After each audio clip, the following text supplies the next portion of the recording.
श्री गुरु चरण सरोज रज, निज मन मुकुर सुधार। वर्णो रघुवर विमल यस, जो दायक फल चारु। बुद्धहीन तनु जानिकै, सुमिरो पवन कुमार। बल बुद्धि विद्या देहु मोहि, हरहु कलेश विकार। सियावर रामचंद्र की। हाँ श्रोता बंधुओं, राठौर कैसेट के माध्यम से ये लव कुश कांड की पावन गाथा हम आपके समक्ष रखने का प्रयास कर रहे हैं। तो श्रोता बंधुओं, लव कुश कांड की कथा हम आपके समक्ष रखें उससे पहले कुछ विद्वानों के मत हैं कि नैन वही जो लखें हरि को, और बैन वही हरि नाम उचारे। कान वही जो सुने प्रभु के गुण, दान वही भव पार उतारे। नाम वही जग छाए रहे, सरनाम वही प्रभु में तन गारे। ध्यान वही जो लगे निशिवासर, और ज्ञान वही जो विवेक विचारे। और जीवन में हमारे आपके दिन कम होते जाते हैं, कटते जाते हैं। कै दिन जात हैं पुत्र खिलावत,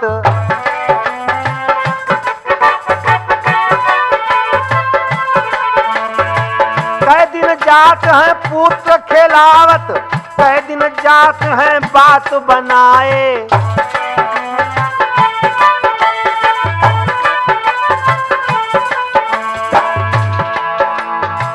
कै दिन जाते हैं खाते और सोवत, कै दिन जाते हैं क्रोध बढ़ाए।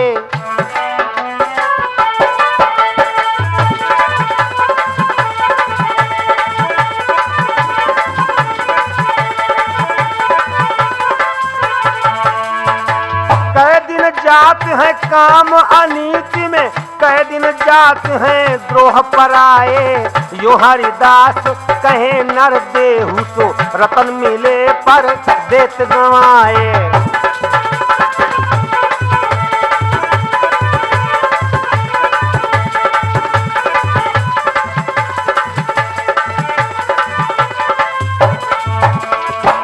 जाय दई मुदरी सिय को पुनि, आय के राम को सोच निबेरे।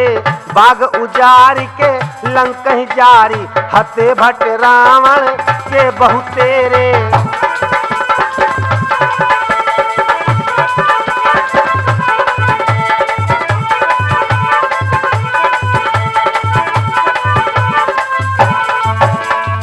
सो कभी भीषण को कर दूर, मिलाए दिए रघुवीर के चेहरे।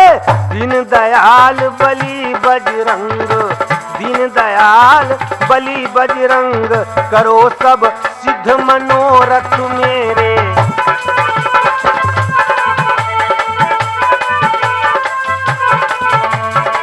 दीन दयाल बलि बजरंग, नवीन के करो मनोरथ पूरे।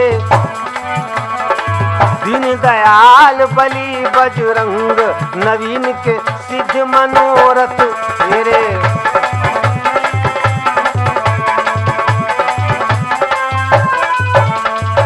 एकहु बार जो पाठ करे ना, रहे उर संकट सोच घनेरे।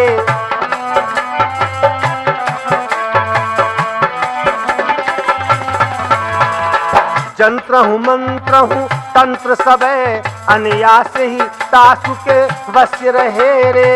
भूत पिशाच न व्यापहि ताहि, सदा तिह के डर काल डरे रे।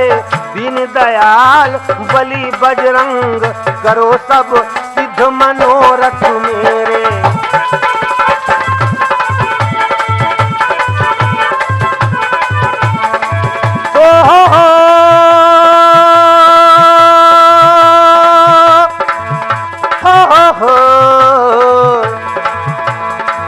दीन दयाल बलि बजरंग, दीन दयाल बलि बजरंग, दीन दयाल बलि बजरंग। सिद्ध करो मनोरथ मेरे, सिद्ध करो सब मनोरथ मेरे। बोलिए सिया वर रामचंद्र की जय। हाँ तो श्रोता बंधुओं, आज हम आपको लिए चल रहे हैं लवकुश कांड की तरफ। जिस समय भगवान श्री राघवेंद्र सरकार ने सीता जी को वनवास भेज दिया है, लक्ष्मण जी जगत जननी जानकी जगदम्बिका जानकी जी को भाई राम के आदेश के अनुसार वन में छोड़ आए हैं और वन में छोड़ करके वापिस आ गए हैं। कुछ वर्षों के पश्चात गाथा कहां से बढ़ती है, उससे पहले देखिए दो शब्द भगवान के प्रति हैं। अपार तेरी माया,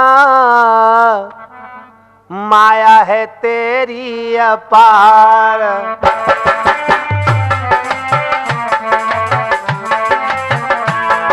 अपार तेरी माया, माया है तेरी अपार।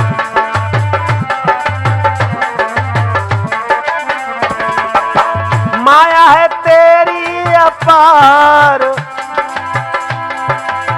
माया है तेरी अपार। अपार तेरी माया, माया है तेरी अपार।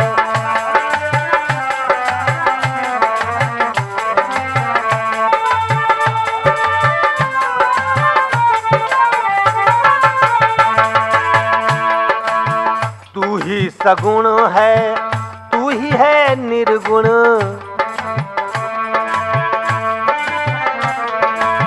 तू ही सगुण है, तू ही है निर्गुण।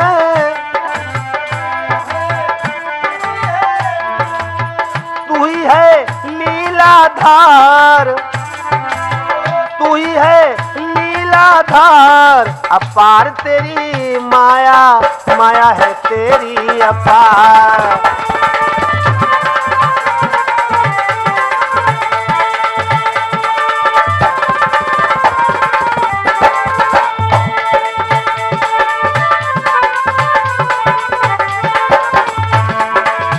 माया, माया, माया है तेरी अपार। माया है तेरी अपार। अपार तेरी माया, माया है तेरी अपार।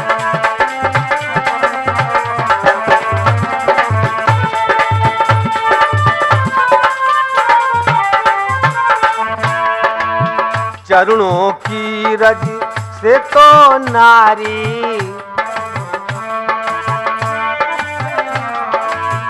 दी है तूने तार।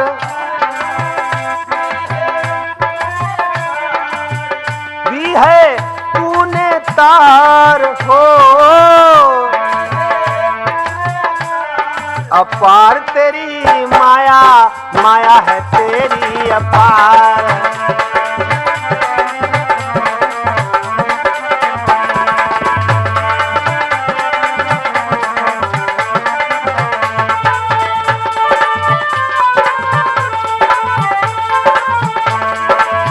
माया है तेरी अपार हो।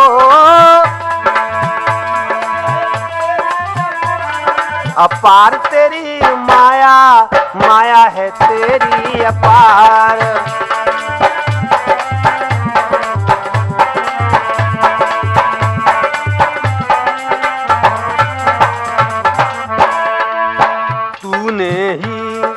ऐसा है पाया।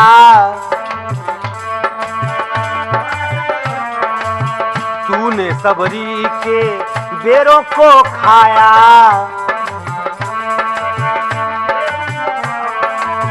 दिखलाया प्रेमाचार हो, दिखलाया प्रेमाचार। अपार तेरी माया, माया है तेरी अपार।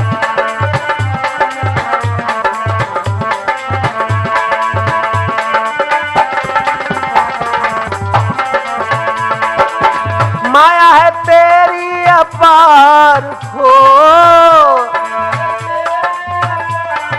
अपार तेरी माया, माया है तेरी अपार।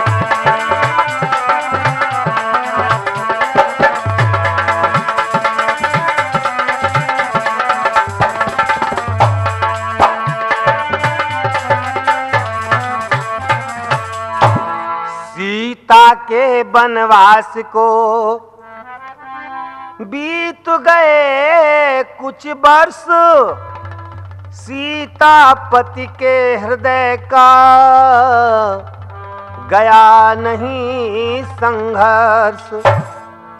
गुरु आश्रम में एक दिन बैठे थे सुखकंद, योग वशिष्ठ महामुनि कहते थे सानंद। प्रभु राम मां जानकी के वियोग में काफी समय बिता चुके हैं, लेकिन आज हृदय से जानकी का वियोग समाप्त नहीं हुआ है। एक दिन मन में बड़ा दुखी होकर के प्रभु राम अपने गुरु वशिष्ठ के आश्रम में बैठे हुए हैं और गुरुवर जो हैं आज सत्संग कर रहे हैं और प्रभु राम आज गुरु के पास सत्संग का आनंद ले रहे हैं। गुरुवर समझाने लगे कि बेटा राम, चैतन्य और जड़ भागों में बांटा संपूर्ण सृष्टि को है, नियमित विधान के भीतर ही रखा संपूर्ण सृष्टि को है।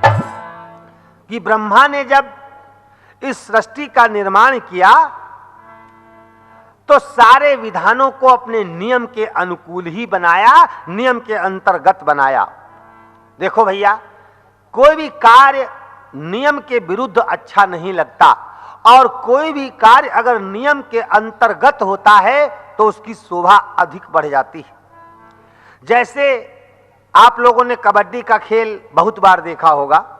कबड्डी के खेल में कितना सुंदर नियम है। कबड्डी के खेल में एक सुंदर सा पाला होता है, उस वाले पाले में बहुत बड़े बड़े पहलवान होते हैं और इस वाले पाले में भी बहुत बड़े बड़े पहलवान होते हैं।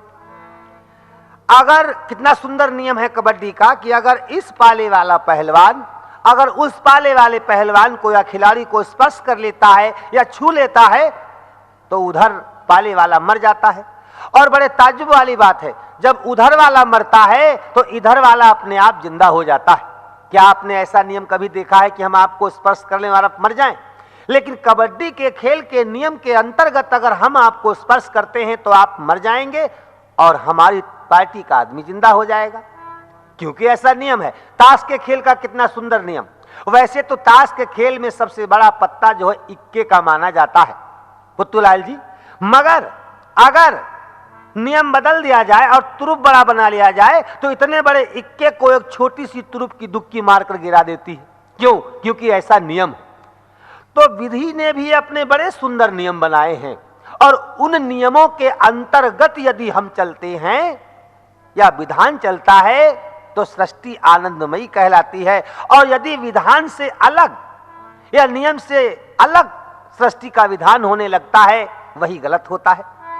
चैतन्य और जड़ भागों में बांटा संपूर्ण सृष्टि को है, नियमित विधान के भीतर ही रखा संपूर्ण सृष्टि को है। कितना सुंदर विधि का विधान है। उस ब्रह्मा ने कितना सुंदर विधान बनाया है। निर्माण किए हैं पंच तत्व।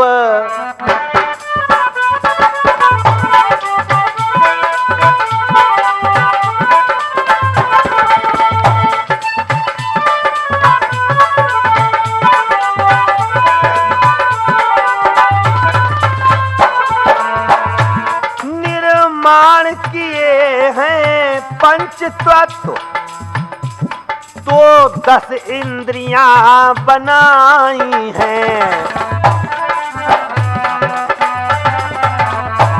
जड़ में चैतन्य मिलाकर सो नाना योनियां बनाई हैं।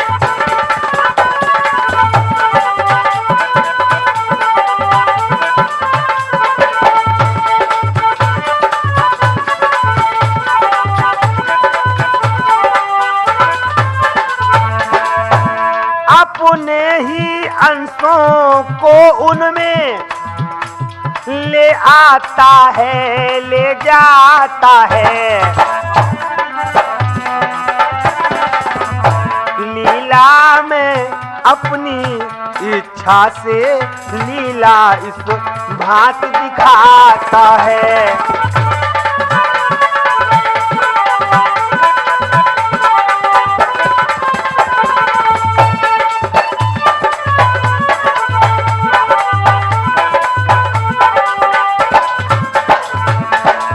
ब्रह्मा का निर्माण देखें, विधि का विधान देखें।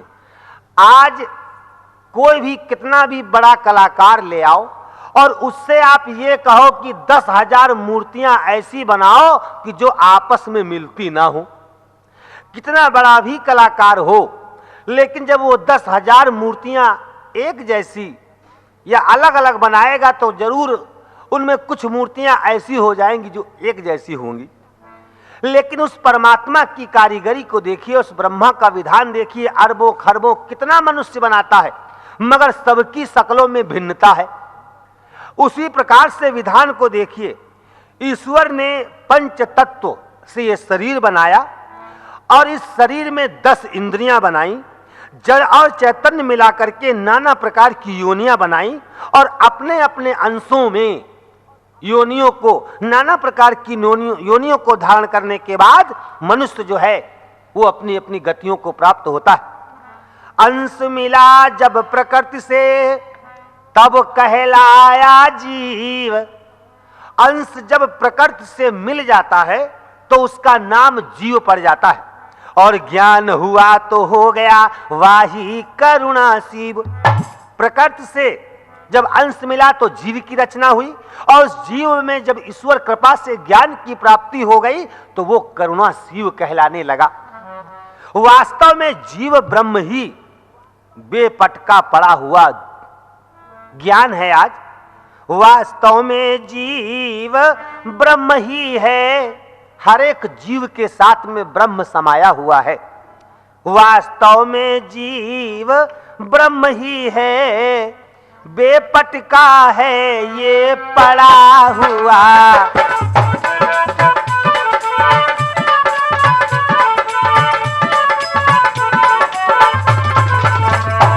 जिस तरह मृतिका से घटिया भूषण सुवर्ण से बना हुआ।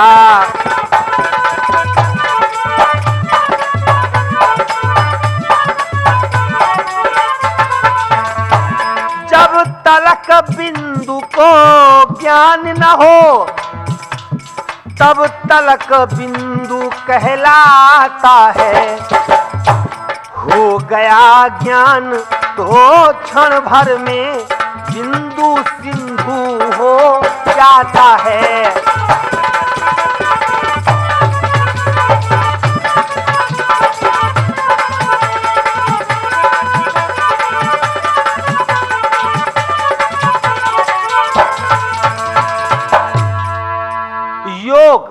योग यही साधन, यही बस हो जाए चित्त। योग साधना, पूजा, तीर्थाटन, भजन, विद्वानों ने कहा है, ब्रह्मा का विधान है कि योग साधना क्या है। जब आपका मन आपके बस में हो जाए, इसी को साधना कहते हैं, इसी को योग कहते हैं। और जब तक आपका मन आपके बस में ना हो तो योग आपको प्राप्त नहीं हो सकता। अब किसी ने कहा भाई योग प्राप्ति के साधन क्या है? हम अपने मन को अपने बस में किस प्रकार से कर सकते हैं या कैसे कर सकते हैं, या योग की साधना क्या है, या योग का तरीका क्या है?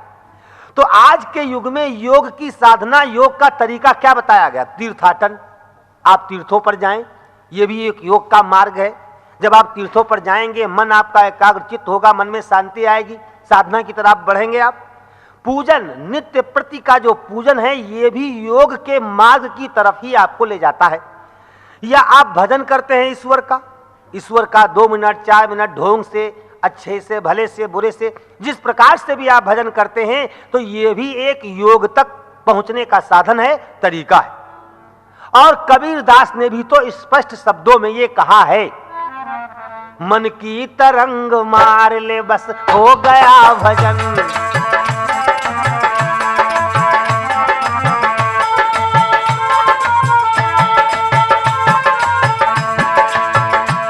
मन की तरंग मार ले बस हो गया भजन, आदत को निज सुधार ले बस हो गया भजन।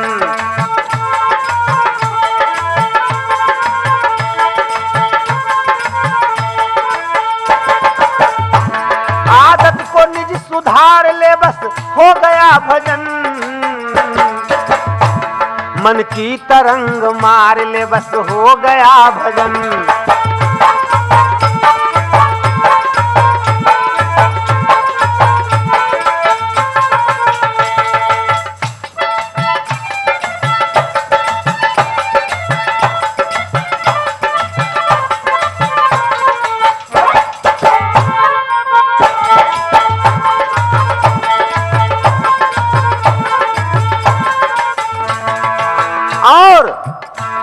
आए हो तुम कहां से और जाओगे कहां? भैया पुतुलाल, आओगे तुम कहां से और जाओगे कहां? आए हो तुम कहां से और जाओगे कहां?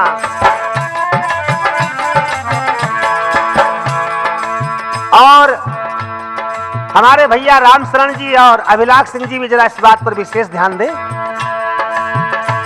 आए हो तुम कहां से और जाओगे कहां?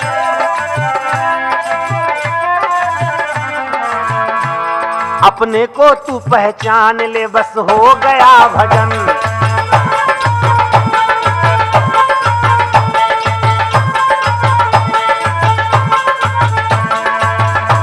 मन की तरंग मार ले बस हो गया भजन। मन की तरंग, आदत आदत आदत को निज सुधार ले बस हो गया भजन।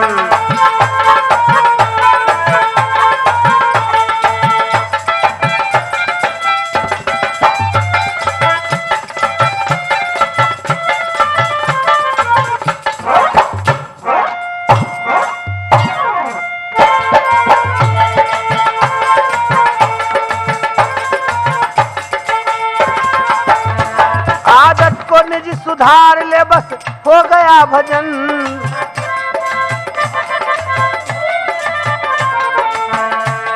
मन की तरंग मार ले बस हो गया भजन।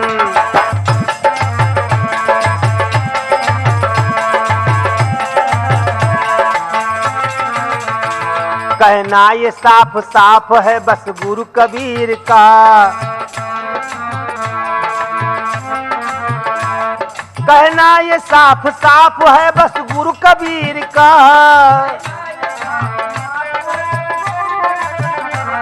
अपने को तू पहचान ले बस हो गया भजन।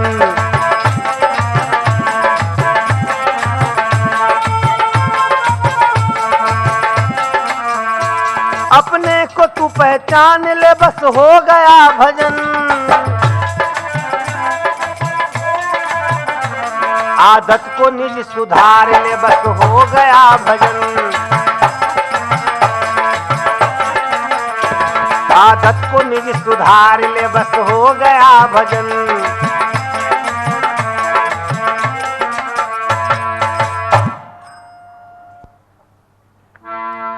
गुरु ग्रह में जब इस तरह होता था सत्संग,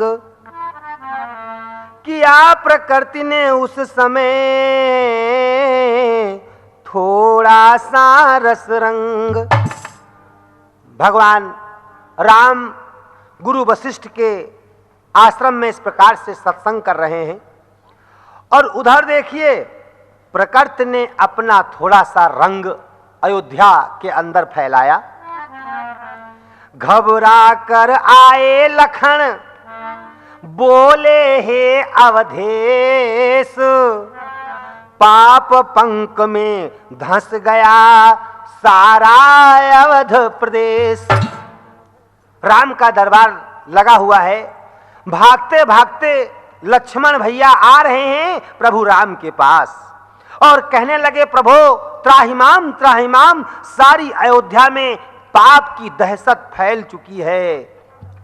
हे नाथ, मैं अयोध्या के अंदर कुछ दिनों से एक बात देख रहा हूं। जानते हैं कौन सी बात? कुछ दिन से मैं यहां देख रहा, कौशल ने रंग बदल डाला।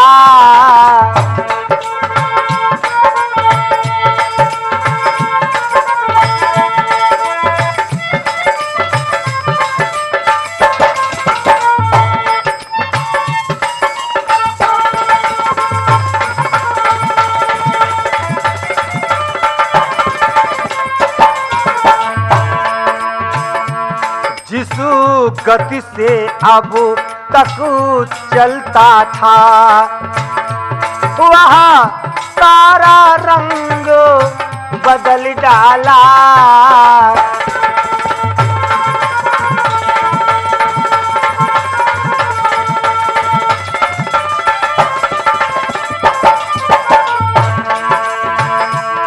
राजा वह तो ही राजा है, पर आज राजसी रोती है।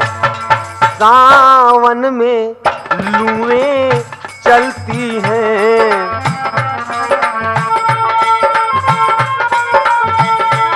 फागुन में बरसा होती है।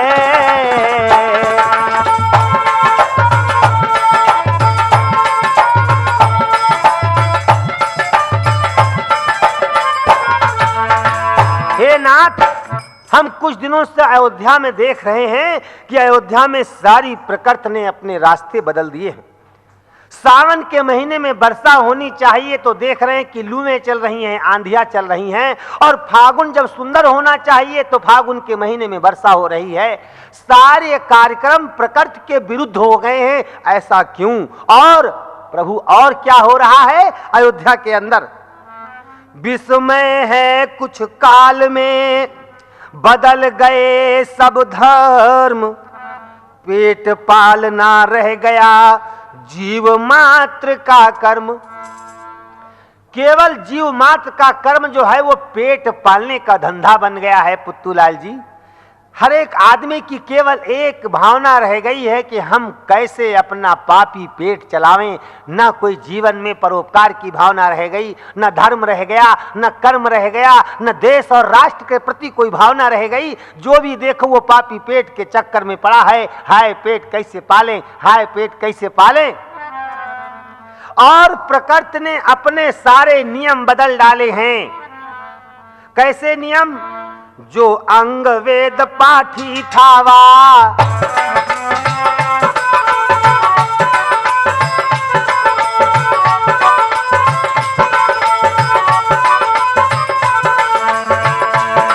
जो अंग वेद पाठी था बकवादी होता जाता है।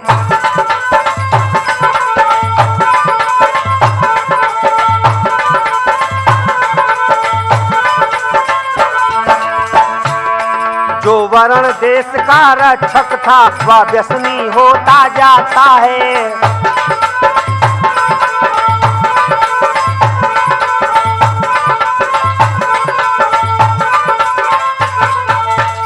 जो अंग वेद पाठी था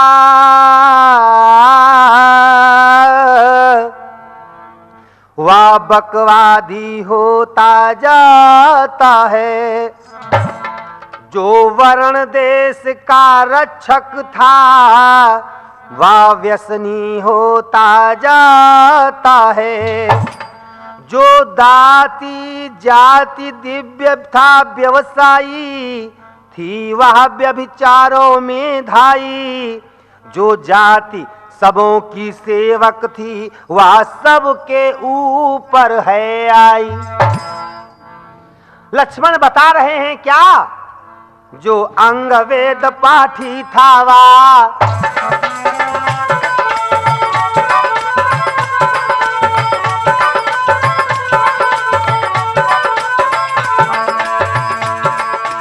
अंग वेद पाठी था बकवादी होता जाता है।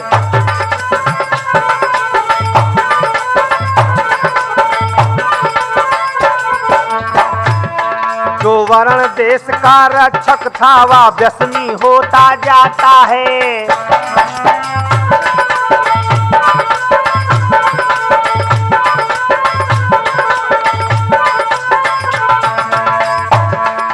जाति दिव्य व्यवसायी थी वह व्यभिचारों में धाई है। जो जाति सबों की सेवक थी वह सबके ऊपर आई है।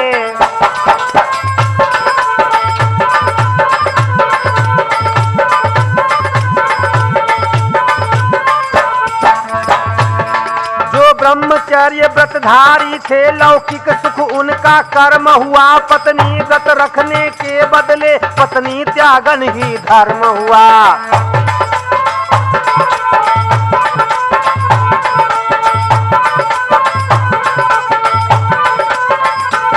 बालक लड़ते हैं वृद्धों से बालक लड़ते हैं वृद्धों से आदर सम्मान नहीं करते। वृद्धों में पिछली बातें हैं आगे का ध्यान नहीं करते।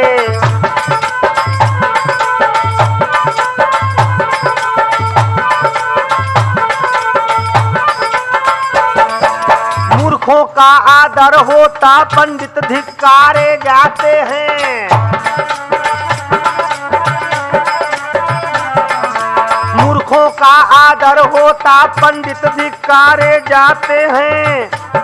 पाखंडी पापी दुष्ट लोग स्वामी की पदवी पाते हैं।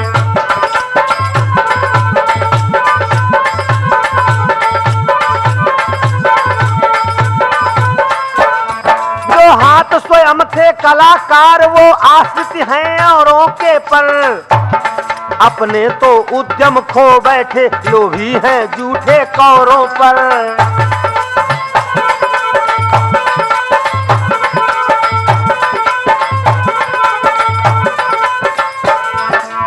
लक्ष्मण कहते हैं भैया राम से दुहाई है, भैया राम दुहाई है। अपनी अयोध्या में सारे प्रकृति के नियम बदल चुके हैं नाथ। जो वेद पाठी ब्राह्मण थे ना वो आज केवल बकवादी ब्राह्मण बनकर रह गए हैं।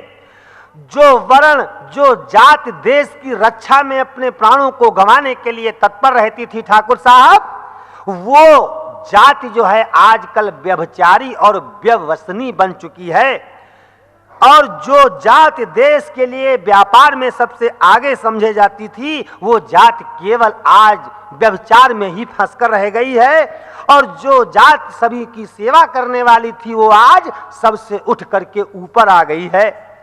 जो ब्रह्मचर्य का पालन करने वाले व्रतों का पालन करने वाले थे संसार का भौतिक सुख ही उनका कर्म और धर्म बन चुका है। जो लोग पत्नी रखा करते थे एक पत्नीधारी थे उनका नियम केवल पत्नी को त्यागना और दूसरी पत्नी बनाना हो गया है। बालक बच्चे जो हैं हमेशा अपने वृद्धों का आदर सम्मान न करके अनादर करना सीख गए हैं, और बूढ़े जो हैं पिछली रूढ़वादी बातों में फंस करके आगे का युग क्या है इस बारे में सोचना बंद कर दिया है। मूर्खों का केवल आदर हो रहा है और पंडित धिक्कारे जा रहे हैं। पाखंडी और पापी लोग आजकल स्वामी की पदवी प्राप्त कर रहे हैं। जो हाथ के कलाकार थे वो आज औरों के आगे हाथ फैलाए हुए घूम रहे हैं। उन्होंने अपना विकास, अपना उद्यम खो करके केवल दूसरों के कौरों पर अपना जीवन बिताना आरंभ कर दिया है। राम 1 मिनट के लिए तो संकोच में पड़ गए। कहने लगे, लक्ष्मण, केवल ये तुम अपने विचार प्रकट कर रहे हो या कोई प्रत्यक्ष प्रमाण भी इसका तुम्हारे पास है? लक्ष्मण ने कहा, भैया मैं केवल थोथी बातें आपसे नहीं कर रहा हूं, एक जीता जागता अयोध्या के अंदर आपके सामने प्रमाण लेकर ये छोटा भ्रात लखन आपके सामने हाजिर हुआ है। नाथ, दुर्भिक्ष इस तरह बार बार, आज मैं आपको एक सच्चा प्रमाण बता रहा हूं।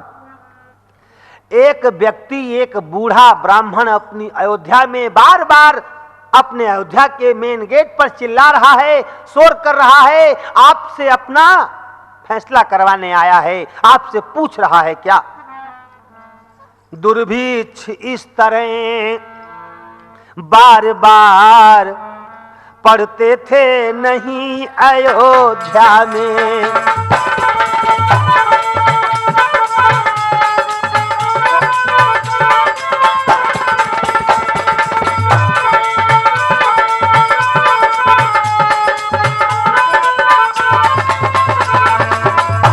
पिता के जीते जी पुत्र कभी मरते थे नहीं अयोध्या में।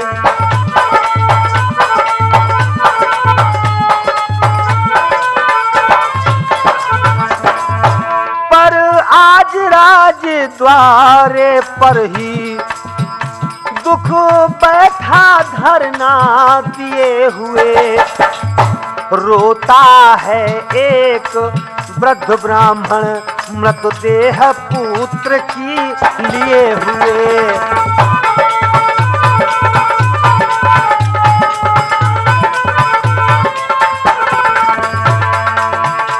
जब सृष्टि नियमों में कहता वहाँ ऐसा परिवर्तन होता है, तो एकमात्र उत्तरदाता राजा का शासन होता है।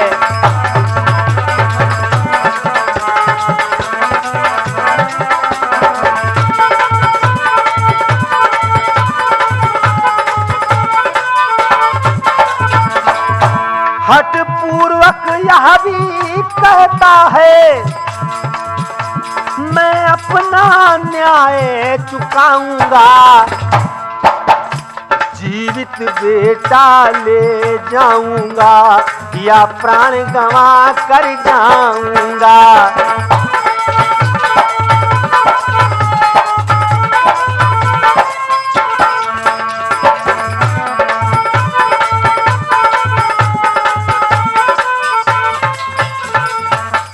हे नाथ, अयोध्या के दरबार में एक बूढ़ा ब्राह्मण अपना मरा हुआ बेटा लेकर के आपके दरबार में बैठा है, और वो रो रो करके बार बार यही कह रहा है कि इस अयोध्या में ऐसा सृष्टि का परिवर्तन क्यों आया कि पिता बैठा हुआ है और पुत्र के प्राण निकल गए।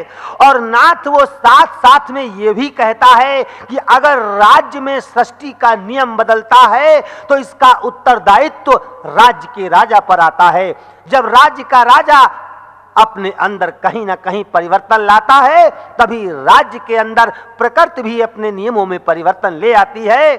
तो इसलिए मैं आज अपने राजा के दरबार में ऐलान करता हूं कि या तो राजा से अपना बच्चा जीवित करा के ले जाऊंगा, अन्यथा आज इस राज दरबार में बेटे के साथ साथ में ये बूढ़ा भी अपने प्राणों को गंवा कर जाएगा। लखन लाल की बात सुन उठे रमा निवास, आए गुरुवर के सहित उस ब्राह्मण के पास। लक्ष्मण, प्रभु राम और वो ब्राह्मण के पास प्रभु राम अपने गुरु वशिष्ठ के साथ में आते हैं। देखा जब रघुराज को आता अपनी ओर, व्याकुल ब्राह्मण ने कहे ऐसे वचन कठोर। आज कठोर वचन प्रभु राम को आते हुए अपनी तरफ देख करके वो बूढ़ा ब्राह्मण जिसका पुत्र समाप्त हो चुका है, प्रभु राम से कहने लगा कि हे राम, मैंने आपके पूर्वजों के वंश का काफी राज्य देखा है, हो चुके मगर, हे नाथ मेरी बात ध्यान देकर सुने, हो चुके सगर रघुराज दिलीप, क्रम कभी न याद देखा अपना।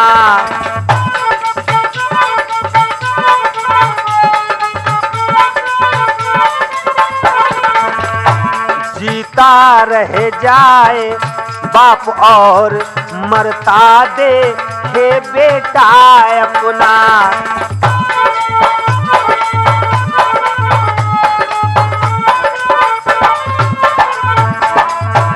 हे राम, तुम्हारे शासन में सब नियम बदलता जाता है, जो जलता है सूरज कुल का, सूरज अब ढलता जाता है।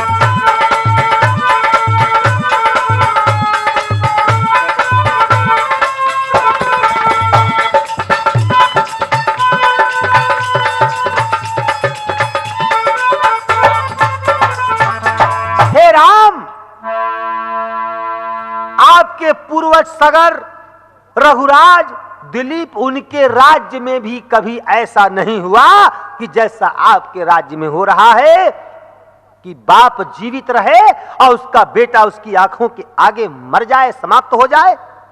हे राम, तुम्हारे शासन में ये सारे नियम बदलते जाते हैं, अब केवल रघुवंशियों का सूरज ढलता जा रहा है और रघुवंश के अंदर रहने वाली प्रजा का जी जलता जा रहा है।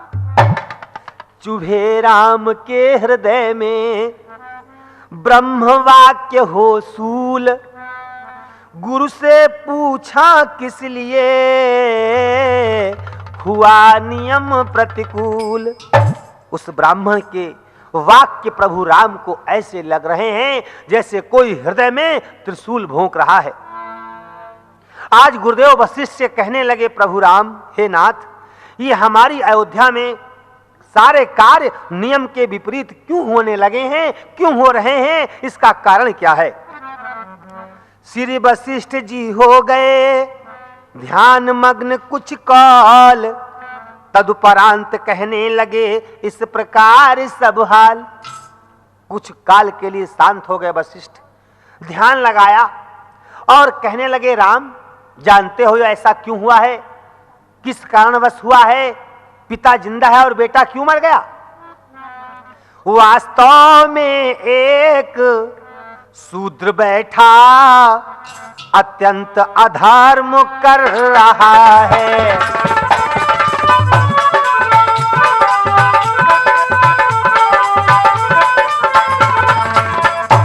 विंध्याचल के गहरे वन में ब्राह्मण का कर्म कर रहा है।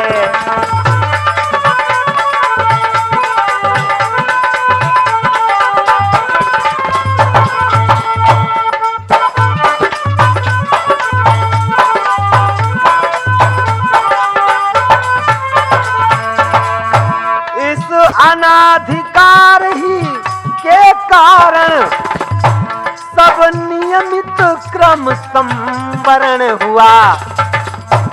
दुर्भिक्ष अयोध्या में आया, ब्राह्मण बेटे का मरण हुआ।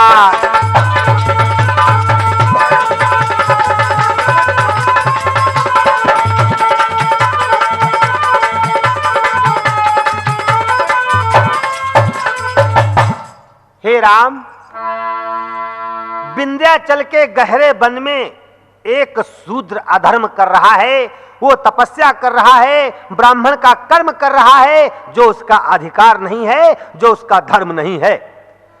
तो आज उसके कर्म बिगड़ने की वजह से वो पाप आपकी अयोध्या में आया है, और उस पाप की वजह से जो है इस ब्राह्मण का बेटा उसकी आंखों के सामने समाप्त हो गया है।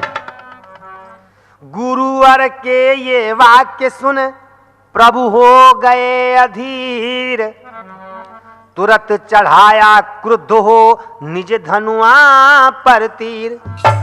प्रभु राम ने अपने धनुष पर एक बाण चलाया और एक बाण से शूद्र का जब ही चढ़ाया शीस, ब्राह्मण का बेटा उठा कहता जय जगदीश। बाण जब मारा, एक बाण लगते ही जब वो शूद्र समाप्त होता है, इधर ब्राह्मण का बेटा उठ करके श्री राम कहता हुआ खड़ा हो जाता है। बोलिए रामचंद्र भगवान की। चला गया ब्राह्मण जब ही पुत्र सहित सानंद, तब गुरुवर्य वशिष्ठ से बोले करुणा कंद। केवल एक पर्वत पर शूद्र की तपस्या से राम के राज्य में ऐसा हुआ। और मेरे श्रोता प्रेमियों, आजकल नियम के विरुद्ध क्या क्या हो रहा है, हमसे अच्छी प्रकार से शायद आप लोग समझते हैं। और विचार कीजिए, जब आज सब कुछ नियम के विरुद्ध हो रहा है तो प्रकृति भी नियम कहां बनाकर रखेगी। इसीलिए ही तो सारे कार्य प्रकृति के विरुद्ध हो रहे हैं, नियम के विरुद्ध हो रहे हैं। आज गुरुवर से प्रभु राम कहने लगे, किस लिए दास के शासन में ऐसा अंधेर हुआ भगवन, जो अनाधिकार शूद्रों के हृदयों में बीज उगा भगवन। क्या काली करतूते ही जिनसे कुरीतियां आई हैं, निर्मल अंबर पर कौशल के वो श्याम घटाएं छाई हैं। हे गुरुवर, इतना तो बताएं, आखिर हमारे राज्य में ये शासन क्यों पलट गया? सारे कार्य जो हैं वो शासन के विरुद्ध क्यों होने लगे? ऐसा क्यों हो रहा है? मैं देख रहा हूं सब कुछ उलट पलट गया है अयोध्या के अंदर। हरि मंदिर बने, मौज मंदिर, तीर्थों में पाप प्रविष्ट हुआ।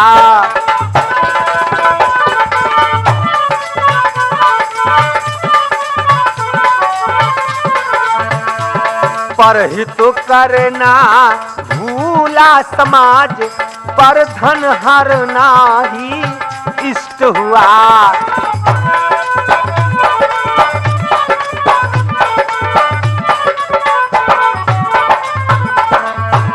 जिसको देखो उसके भीतर स्वार्थ ही स्वार्थ है दिख रहा। बच्चा बच्चा समाज का प्रभु केवल अपना हित सीख रहा।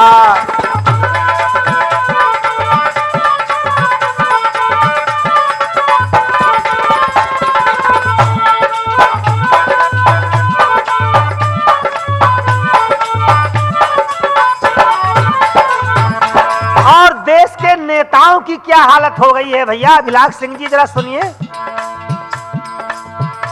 नेताओं में ये विष फैला, क्यों मेरा ऊंचा नाम नहीं? जनता स्वतंत्र हो कहती है, नेताओं का कुछ काम नहीं।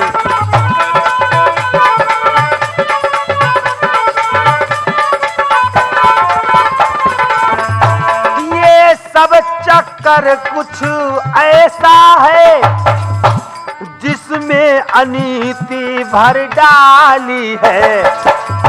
रजनी का दिन कर डाला है, दिन की रजनी कर डाली है।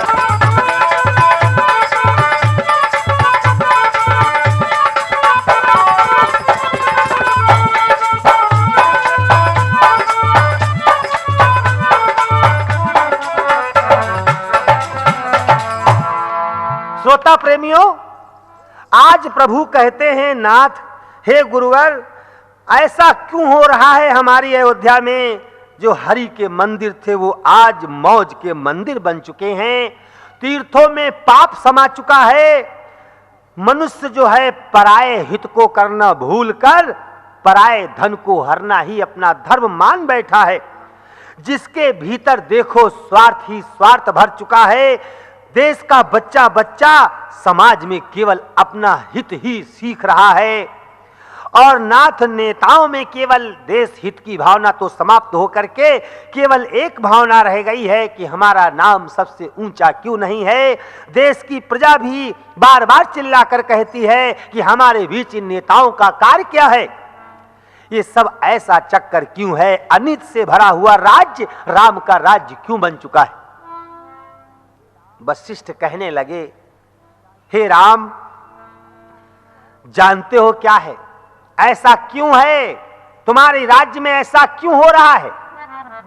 ये सुनकर गुरु ने कहा, सुन लो कारण ठीक, ब्राह्मण के वध से गई बिगड़ धर्म की लीक। हे राम, तुमने एक ब्राह्मण का वध किया है। उस ब्राह्मण के वध करने से ब्रह्म हत्या का पाप तुम्हारे राज्य के ऊपर समा चुका है, लग चुका है। और जानते हो कौन सा ब्राह्मण? कैसा ही कर्महीन नास्तिक, पापों से मंडित था रावण।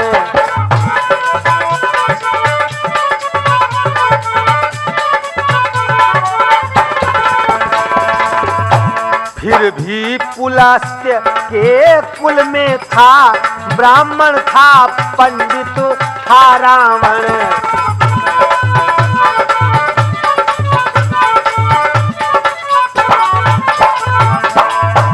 उसको तुमने क्षत्रिय होकर संघारा जो युद्ध आस्थल में, वहाँ ब्रह्म पाप वहाँ ब्रह्म दोष आकर बैठा है कौशल में।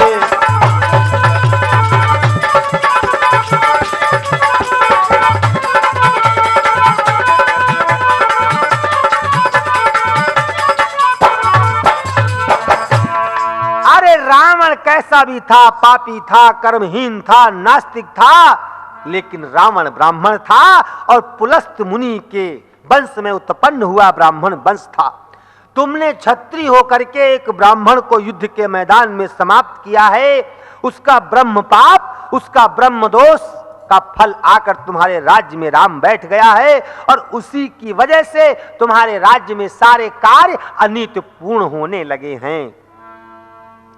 राम कहने लगे, गुरुवर, इस मुक्ति या इस कार्य से या इस अनित से मुक्ति का कोई उपाय है?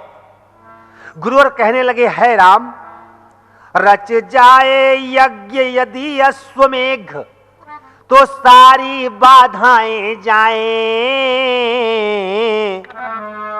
आनंद मत धाराएं फिर ये श्याम घटाएं बरसाएं।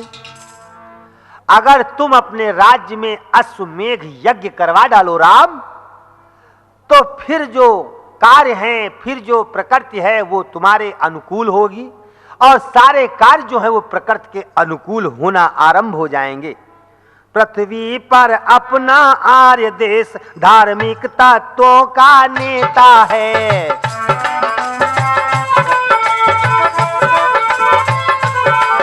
अपने सब दुष्कर्मों का या यज्ञों द्वारा धो देता है।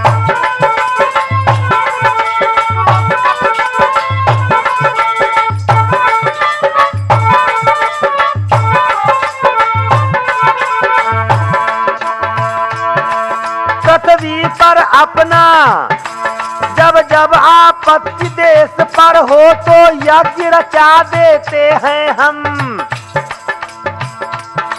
अपनी प्रत्येक कठिनता को इस भांति हटा देते हैं हम।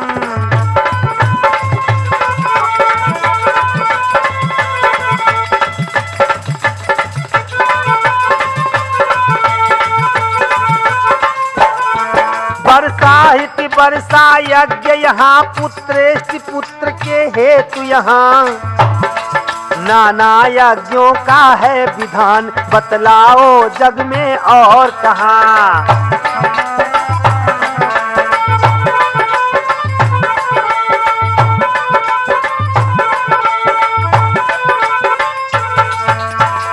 अरे अपना देश राम धार्मिक तत्वों का नेता माना गया है। अपने देश में सारे कार्य, सारे विधान, सारी अनीतियां यज्ञों के द्वारा दूर कर ली जाती हैं। जब देश पर आपत्ति हो तब यज्ञ रचा दिए जाते हैं। अगर वर्षा ना हो रही हो तो वर्षा यज्ञ हो जाते हैं, पुत्र ना हो तो पुत्रेष्टि यज्ञ हो जाते हैं। अतएव अगर अयोध्या से अपने सारे कष्टों को दूर करना है तो राम तुम पुत्रेष्टि यज्ञ की रचना करो। अपने यहाँ पर पुत्रेष्टि यज्ञ का डंका बजवा दो। पुत्रेष्टि यज्ञ के करने से तुम्हारे यहाँ के सारे कार्य सफल हो जाएंगे। जो आज्ञा कहकर चले, जो आज्ञा कहकर चले, हर्ष सहित अवधेश। कहा मार्ग में लखन ने, मैं भी कहूं नरेश। आज प्रभु राम चल दिए। रास्ते में लक्ष्मण प्रभु राम से कहने लगे, भैया अगर आपका आदेश हो तो मैं अपने दिल की भावना कुछ आपके समक्ष रखूं। कहा बताओ लक्ष्मण क्या कहना चाहते हो।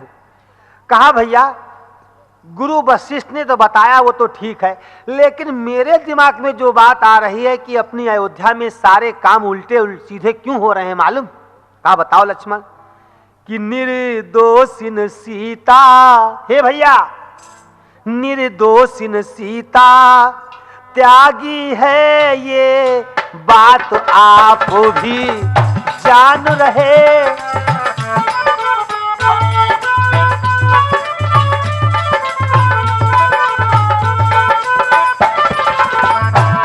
निर्दोषिन सीता त्यागी है,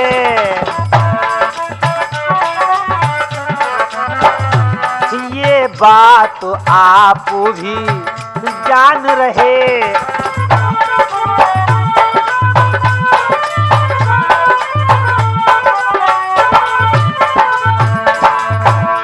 निर्दोषिन सीता त्यागी है। भैया राम शरण जी, निर्दोषिन सीता त्यागी है और ये बात आप भी जान रहे। और सतवंती के निर्वासन पर राजाधिराज कुछ ध्यान रहे।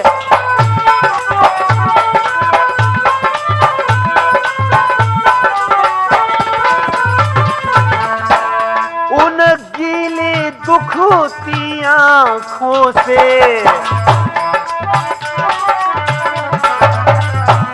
करुणेश भूल जो जाएंगे, 100 अश्वमेघ करने पर भी, 100 अश्वमेघ करने पर भी कौशल में कुशल ना पाएंगे।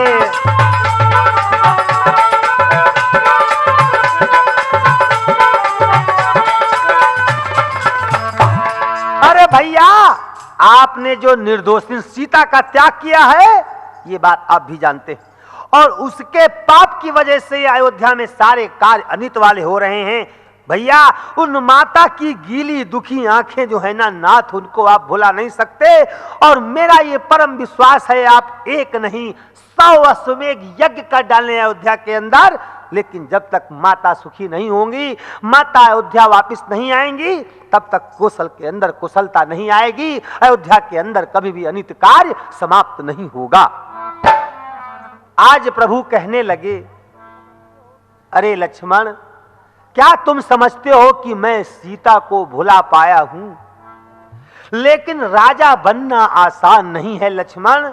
लोग समझते हैं कि राजा बनना आसान है, लेकिन राजा बनने के लिए बहुत कुछ बलिदान करना पड़ता है।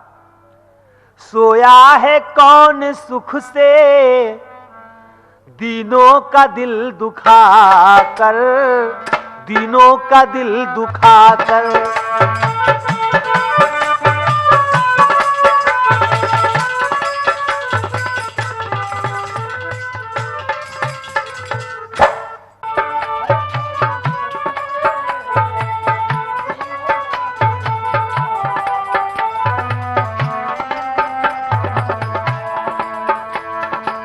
सोया है कौन सुख से, सोया है कौन सुख से दीनों का दिल दुखा कर, दीनों का दिल दुखा कर।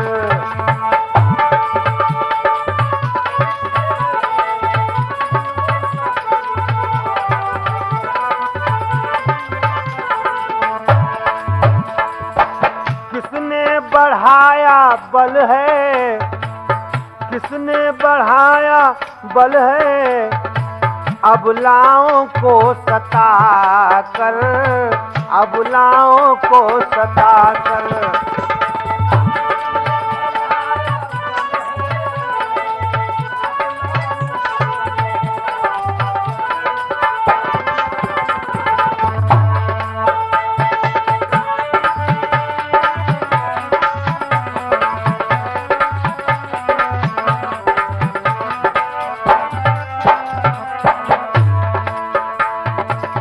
हर एक भोगता है अपने किए के फल को,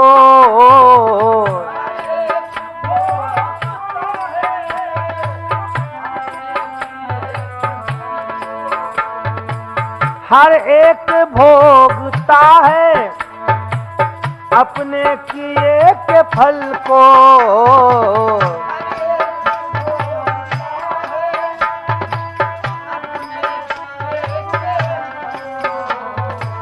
वह आम कैसे खाए, वह आम कैसे खाए बोए जो नीम लाकर, बोए जो नीम लाकर।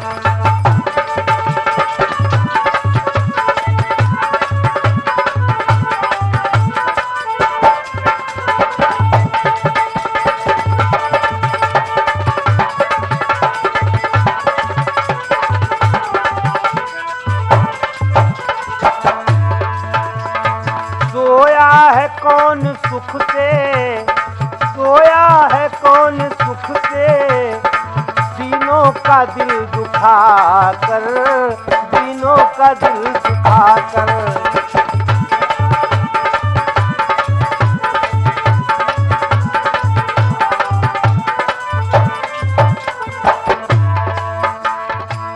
रोती है यदि प्रजा तो रोने दो उससे कह दो,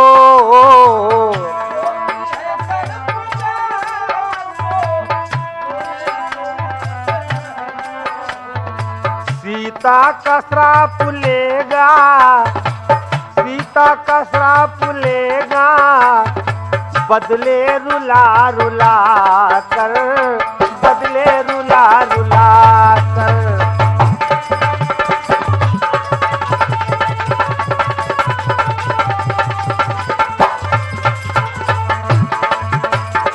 सोया है कौन सुख से, सोया है कौन सुख से दीनों का दिल दुखा कर, दीनों का दिल दुखा कर।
क्षमावा कर दे, कह दो क्षमावा कर दे, अपनी दया दिखा कर, अपनी दया दिखा कर।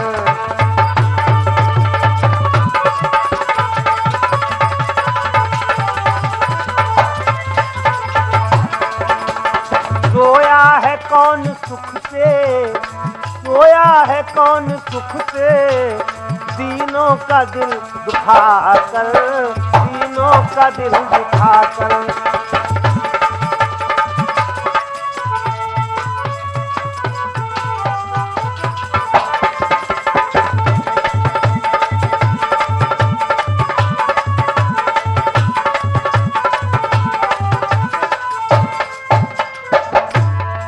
इन बचनों से लखन के विकल हुए रघुबीर, नैनों ने ही दे दिया उत्तर भर कर नीर। पहुँचे राज द्वार पर ज्यों ही राजा राम, आज्ञा दी आरंभ हो अश्वमेघ का काम। अपने राजद्वार पर पहुंच करके प्रभु राजा राम आदेश देते हैं कि अयोध्या के अंदर अश्वमेघ यज्ञ करने की तैयारी आरंभ हो जाए। सागर दल ने नाना विध से नगरी को नया बना डाला, नूतन नूतन निर्माणों से सुरपुर की भांति सजा डाला। मणियों मोतियों मणिकों से जगमग सब अवध सुहाता था, निस में निस्नाथ लजाता था, दिन में दिन कर सकुचाता था। सजा रहे थे देश जब देशभक्त साहाद, भेज रहे थे भरत भी सभी जगह संवाद। इधर तो देश को सजाया जा रहा है अश्वमेघ यज्ञ करने के लिए, और उधर भरत जी जो हैं श्रोता बंधुओं, आज जगह जगह पर पत्रिकाएं भेज रहे हैं अश्वमेघ यज्ञ में सम्मिलित होने के लिए। और देखिए अयोध्या में अश्वमेघ यज्ञ के अंदर सम्मिलित होने के लिए कौन कौन आया है। गणपति सुरपति आदिक सब सुर,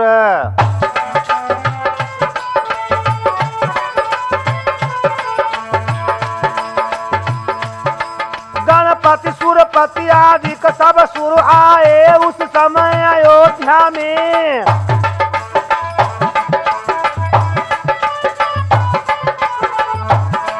यमकाल वरुण मारुत कुबेर छाए उस समय अयोध्या में।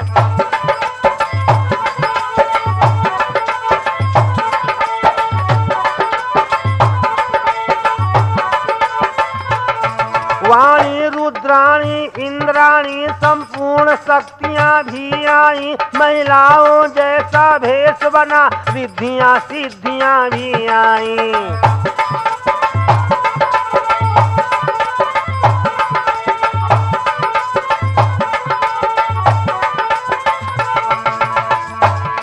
गौतम कणाद जाबाल कपिल अंगिरा अगस्त्य पधारे हैं, कश्यप पराशर याज्ञवल्क्य भृगु अत्रि पुलस्त्य पधारे हैं।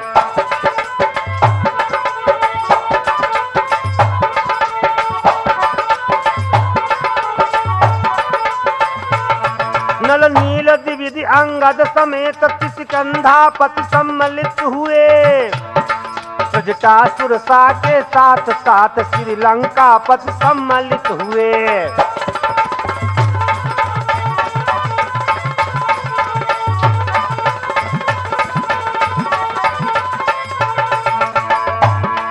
कहना है यही महोत्सव में सब सुर मुनि मंडल आया है, वानर मंडल दल रजनीचर दल भूपति भूसर आया है।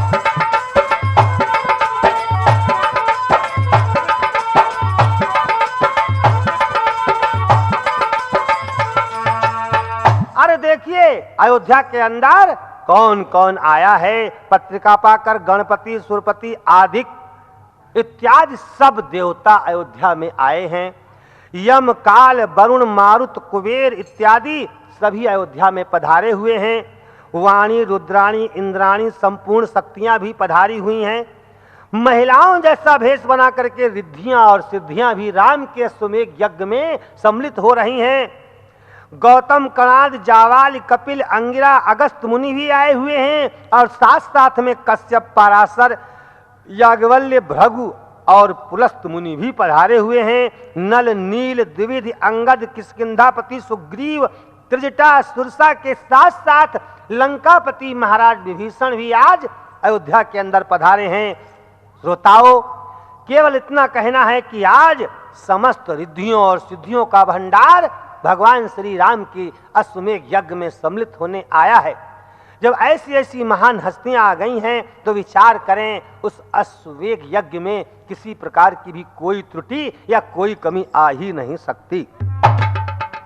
एक ओर हो रहा था अतिथों जनों का मान, उधर दूसरी दिश हुआ विधिवत यज्ञ विधान।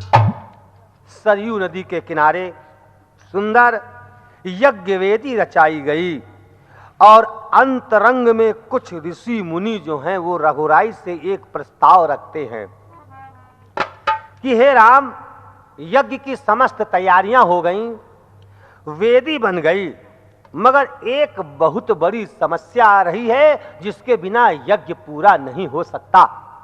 राम ने कहा, मुनिवर वो क्या? अश्वमेध यज्ञ होने में आपसी धर्म की उलझन है। क्या? पत्नी बिन यज्ञ अधूरा है, शास्त्रों में ऐसा वर्णन है।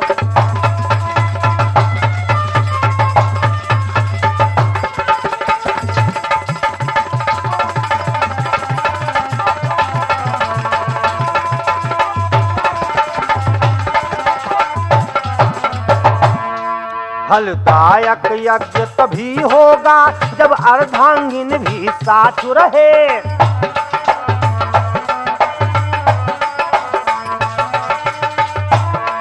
फलदायक यज्ञ तभी होगा जब अर्धांगिन भी साथ रहे।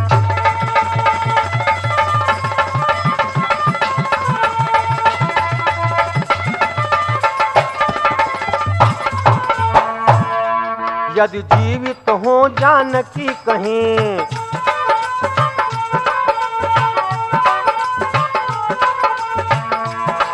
यदि जीवित हो जानकी कहीं तो उनको बुला लिया जाए, अथवा करने को यज्ञ पूर्ण दूसरा विवाह किया जाए।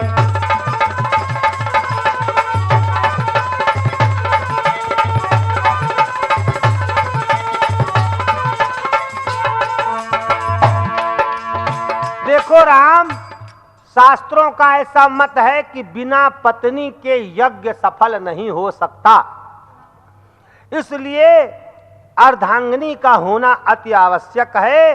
संपूर्ण यज्ञ जब ही होगा जब राजा की रानी या अर्धांगिनी उसके साथ में हो।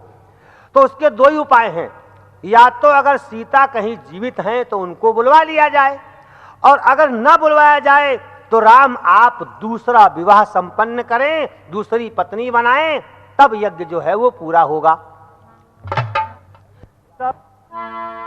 शब्द दूसरे ब्याह के सुने क्लेश के साथ, दीन भाव से उसी क्षण बोले दीनानाथ। आज प्रभु के दूसरे ब्याह के वचन सुनकर के हृदय पर इतने कठोर बाण लगे जैसे किसी ने त्रिशूल का प्रहार किया हो। दीनता भाव से प्रभु आज कहने लगे, क्या?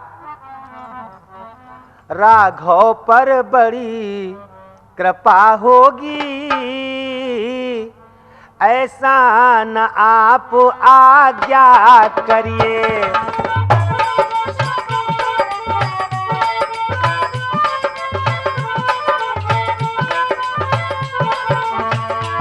अन्यथा वचन उल्लंघन का पहले अपराध क्षमा करिए।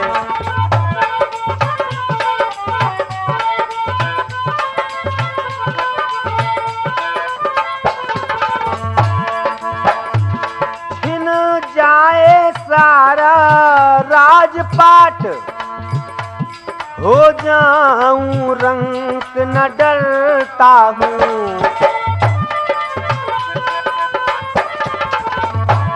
सौगंध पूज्य चरणों की है, मैं सत्य सत्य ही कहता हूँ।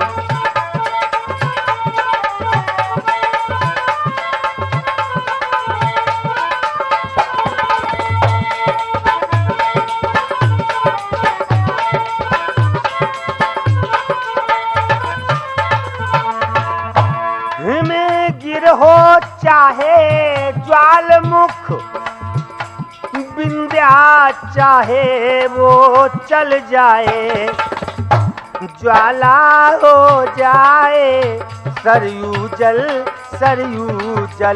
चाहे जल जाए।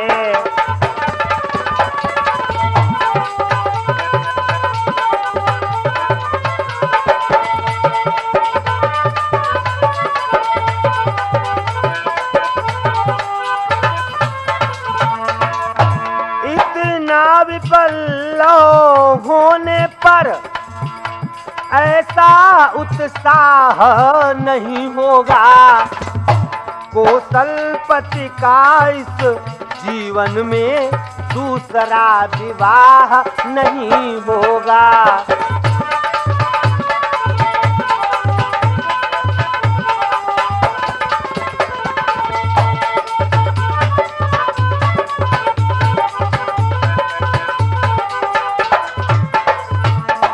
अरे गुरुदेव, चाहे हिमगिरी जो है वो ज्वाला निगलने लगे, विंध्याचल चाहे अचल की जगह चलने लगे, ज्वाला चाहे सरयू जल हो जाए और सरयू जल चाहे केवल जल हो जाए, लेकिन राम के जीवन में दूसरे विवाह का नाम आना भी संभव नहीं होगा। पंचों के अंदर बैठकर जिसे मैंने अर्धभाग का ठौर दे दिया है, उस आसन को विश्व में कोई दूसरी नारी नहीं ले सकती। स्वामिनी जो अर्धभाग की है, अर्धांगिन वही एक अपनी, वामांग जिसे बिठलाया है, वामांगिन वही एक अपनी। जिसको हम स्वामिन का अधिकार दे चुके हैं, जिसको अपने बाएं अंग में बैठाल चुके हैं, वामांगिनी का अधिकार केवल उसी सीता को होगा, उसी पत्नी को होगा। नारी के लिए यदि एक पातिव्रत धर्म निभाने के लिए वेद शास्त्रों ने बताया है, तो पुरुषों के लिए भी एक पत्नी व्रत ही गुरुजनों ने आदेश दिया है, बताया है। नारी को तेल नहीं चढ़ता जब दूजी बार आर्य जन्मे,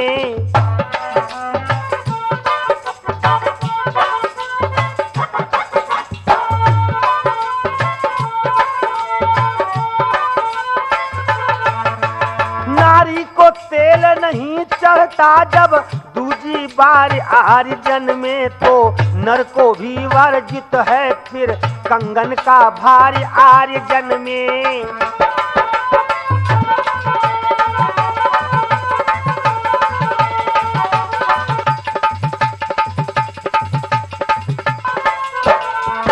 इस कारण व्रतिया इष्ट सदस्य है आन एक गठ जोड़े की, दो दिल हिल मिल कर रखते हैं ये शान एक गठ जोड़े की।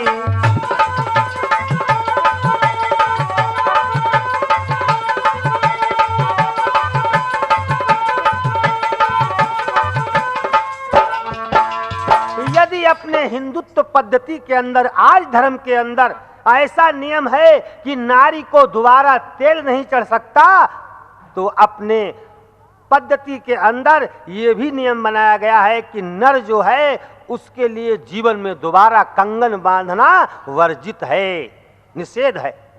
इस कारण आप दूसरे विवाह की तो बात छोड़ दें, चाहे कुछ भी हो, राम अपना जीवन त्याग देगा लेकिन जीवन में दूसरा विवाह नहीं करेगा, क्योंकि मेरी और जानकी की आत्मा एक है, हृदय एक है।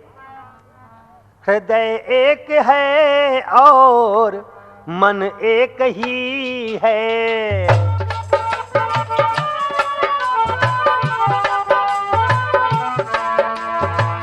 हृदय एक है और मन एक ही है,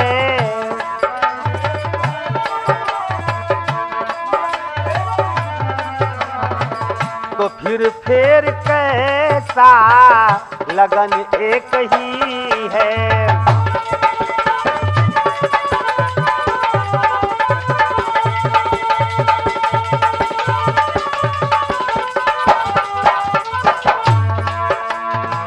नहीं छोड़ते टेक सर चाहे जाए,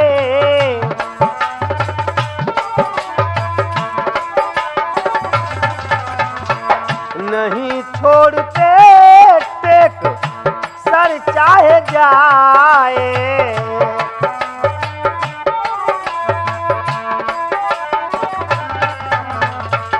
सदा क्षत्रियों का, सदा क्षत्रियों का चलन एक ही है।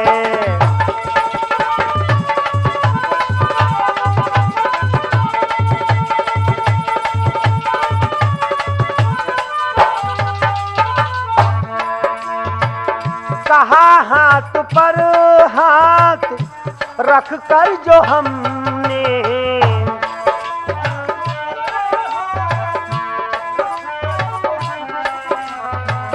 कहा हाथ पर हाथ रख कर जो हमने,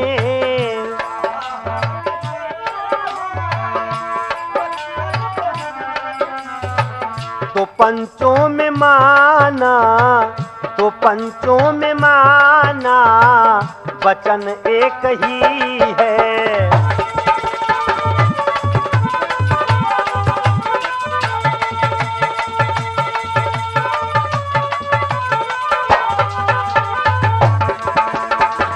हृदय एक और मन एक ही है।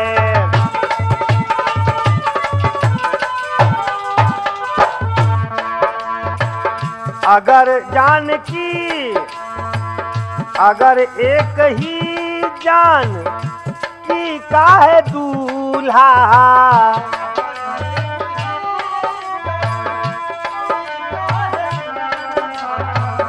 अगर एक ही जान की का है दूल्हा,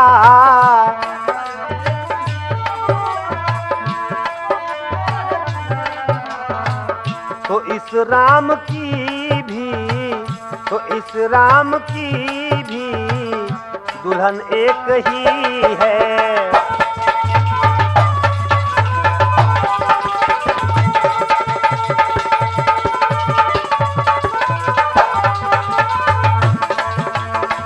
हृदय एक और मन एक ही है, तो फिर कैसा लगन एक ही है।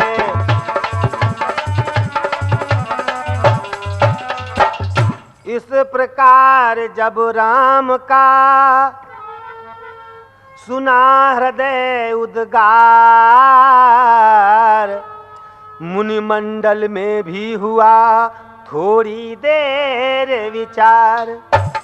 आज जब राम के विचारों को इस प्रकार से सुना, राम की भावनाओं को इस प्रकार से देखा, तो मुनियों ने विचार किया कि क्या किया जाए। थोड़ी देर विचार करने के बाद मुनि लोग इस धारणा पर पहुंचते हैं, इस नतीजे के ऊपर पहुंचते हैं, सबकी सम्मति से हुआ निश्चर तभी विधान, सोने की सीता बने लेबा मांग स्थान। सभी मुनियों ने कहा कि ऐसा है, इसका एक ही उपाय है कि सोने की सीता बना करके और राम के बाएं अंग में विराजमान की जाए, बैठाई जाए। सरयू के तट सुबह समय छिड़ा यज्ञ का काम, मुखमंडल में मुदित मन बैठे राजा राम। आज सोने की सीता बना करके आज यज्ञ के पड़ोस में प्रभु राम बैठ जाते हैं, और इधर मुनि वशिष्ठ भरतलाल जी से कहते हैं क्या? भरतलाल जी से कहते हैं, बोले वशिष्ठ हे भरतलाल, अब लाओ विश्वविदित घोड़ा।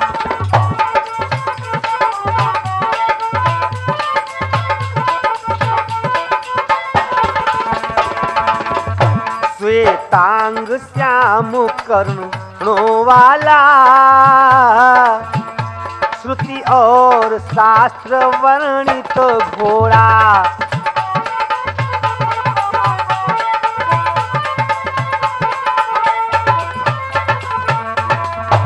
जो विश्व विजय कर के आए, पृथ्वी के भूप पराजित हो। जय जय बने जिससे रघुवर, विश्वंभर पद पर शोभित हो।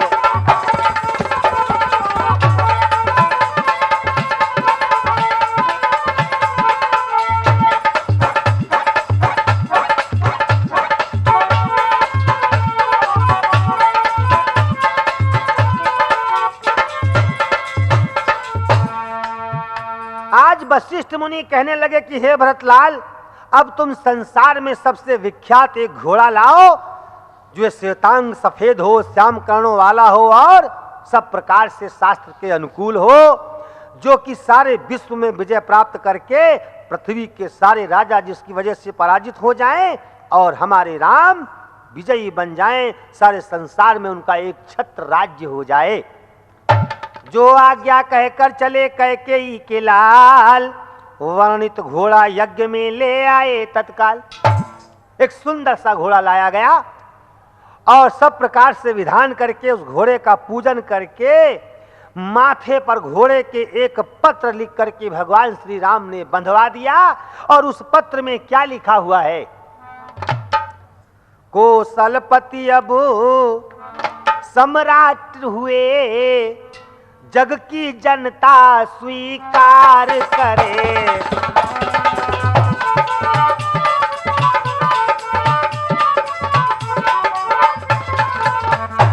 जो कोई घोड़ा रोके वहाँ रण में लड़ना स्वीकार करे।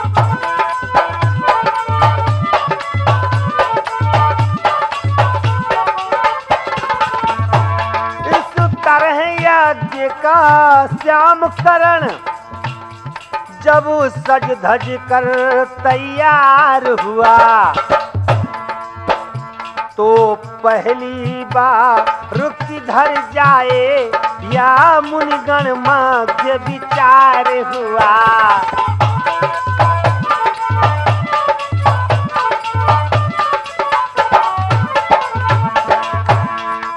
मत देकर अनुरोध किया, पहले यहाँ आश्व उधर जाए।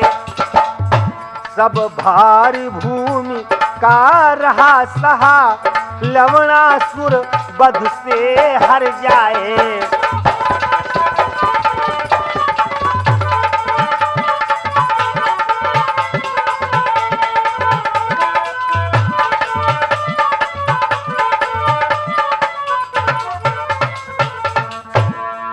घोड़े पे लिख के टांग दिया गया कि भाई कौशलपति अब समस्त सम्राट हो गए हैं, और जो उनको अपना राजा स्वीकार नहीं करता है, चक्रवर्ती सम्राट स्वीकार नहीं करता है, वो उस घोड़े को रोके और राम से युद्ध करे, राम की सेना से युद्ध करे। लेकिन अब विचार ये आया कि ये सबसे पहले घोड़ा किधर भेजा जाए। ऋषियों मुनियों ने कहा कि महाराज सबसे पहले जो घोड़ा है वो लवणासुर के आश्रम की तरफ भेजा जाए, क्योंकि उसके अत्याचारों से प्रजा बड़ा असंतुष्ट है। आज शत्रुघ्न लाल कुछ कहते, लेकिन उससे पहले भगवान श्री राम कहने लगे क्या? पृथ्वी मंडल में वह मेरा पहला बैरी कहलाता है।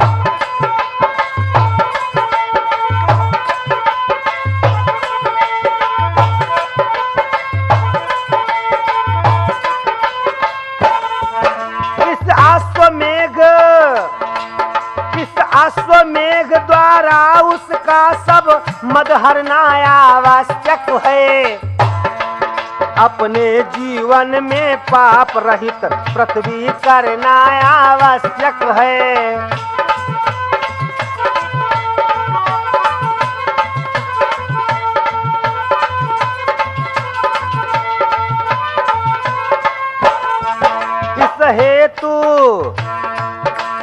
इस हेतु लवणपुर में जाकर लवणासुर से संग्राम करो। यदि नहीं दुष्टता छोड़े तो उसका काम तमाम करो।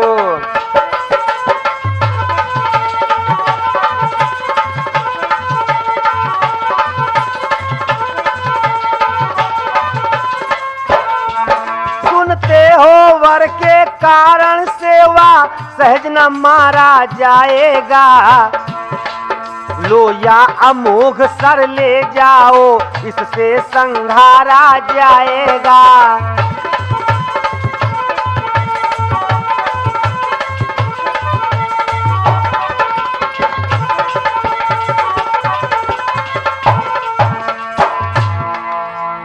आज कहने लगे, प्रभु राम कहने लगे कि हमने संसार में समस्त पापियों को मारने का, संघर्ष का जो है अपने जीवन में प्रण किया है। हमने ये प्रण किया है कि हम समस्त मुनियों को प्रसन्न करेंगे, समस्त मुनियों के दुख दूरों को, कष्टों को दूर करेंगे। इसलिए अश्वमेघ यज्ञ के द्वारा ही आज लवणासुर राक्षस का जो घमंड है वो हमें दूर करना है। और कहा इस घोड़े को ले जाओ। यदि लवणासुर जो है वो इस घोड़े की क्रिया को रोकता है तो ऐ मेरे वीरों उसका वध किया जाए और उसको कुछ वरदान प्राप्त है। इसलिए ये मेरा अमोघ सर ले जाओ, इस अमोघ सर के द्वारा उस राक्षस का विनाश हो जाएगा। ये कह करके प्रभु राम ने मंत्रों से सुसज्जित करके वो जो वाण है वो शत्रुघ्न लाल के हाथ में दे दिया। सुरराज इंद्र के वज्र तुल्य सजा शत्रुघ्न के कर में, ये कहकर मंत्र सहित प्रभु ने सर दिया शत्रुघ्न के कर में। फिर बोले नाथ सुबाहु सहित प्रिय यूथ के तू को ले जाना, अपने इन दोनों पुत्रों को उसके पुत्रों से लड़वाना। कहने लगे हे शत्रुघ्न लाल, तुम अपने बेटे सुबाहु और यूथ केतु को अपने साथ में ले जाना, उस राक्षस के दोनों बेटों से अपने बेटों का युद्ध करवा देना। व्याधे को बध कर हे भैया ऋषि वध का बदला ले लेना, नगरी को दो भागों में कर दोनों पुत्रों को दे देना।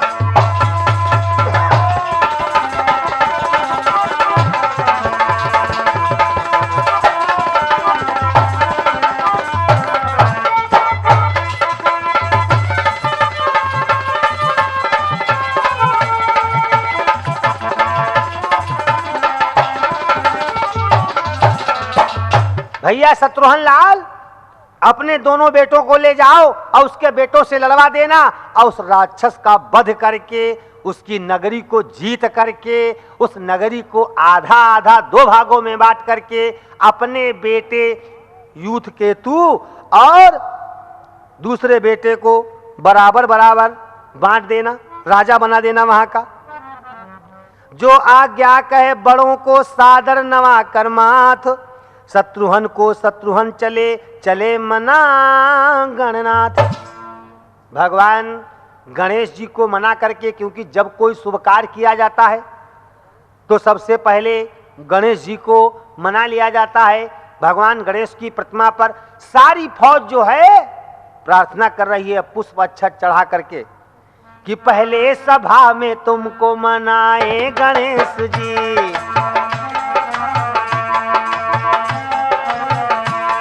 पहले सभा में तुमको मनाए गणेश जी, पहले सभा में तुमको मनाए गणेश जी।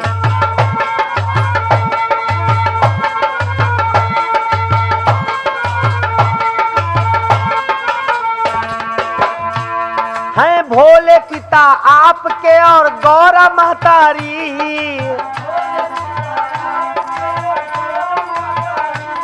हैं भोले पिता आपके और गौरा महतारी,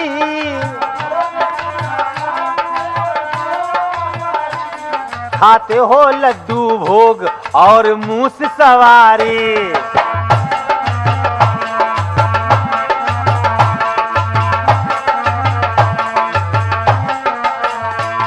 हम सब मनाए, हाँ हम सब मनाए, फिर क्यों ना आए गणेश जी, हम सब मनाए फिर क्यों ना आए गणेश जी। पहले सभा में तुमको मनाए गणेश जी।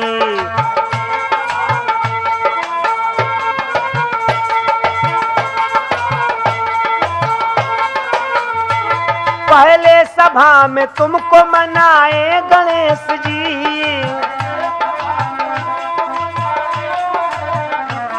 पहले सभा में तुमको मनाए गणेश जी।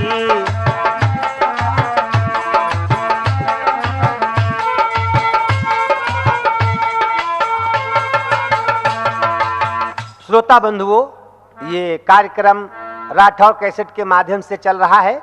इस कार्यक्रम को हम अंत के परिणाम पर पहुंचाएं उससे पहले एक बात बता दें, कभी भी आपको हमसे कोई पत्र व्यवहार करना हो या हमारा कार्यक्रम अपने यहाँ पर करवाना हो या किसी उत्सव में आपको बुलवाना हो तो हमारा पता आप नोट करें।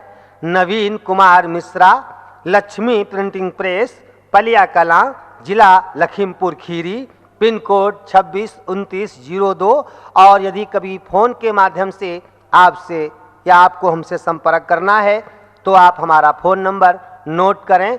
कोड नंबर यानी एसटीडी नंबर 05871 यानी 05871 और फ़ोन नंबर 34072 यानी 34072। धन्यवाद। पहले सभा में तुमको मनाए गणेश जी। पहले सभा में तुमको मनाए गणेश जी।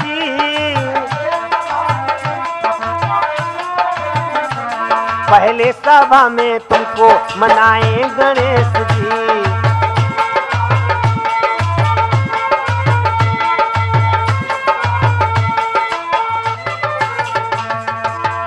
आज धीरे धीरे प्रभु राम की समस्त सेना शत्रुघ्न लाल जी के साथ में लवणासुर के नगरी के अंदर पहुंच गई। इस भांति अश्व के साथ साथ कटक आया लवणासुर नगरी में। मानो यम अपने गणों सहित धाया लवणासुर नगरी में। लवणासुर के क्रोध से नेत्र हो गए लाल। अश्व पकड़ने के लिए आज्ञा दी तत्काल।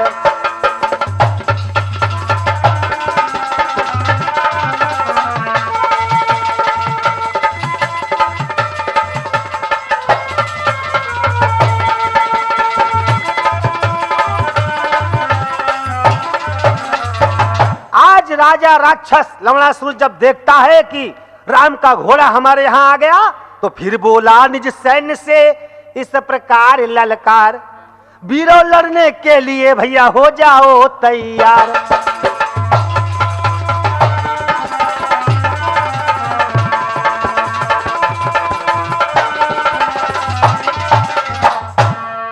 क्या अच्छा अवसर हाथ लगा,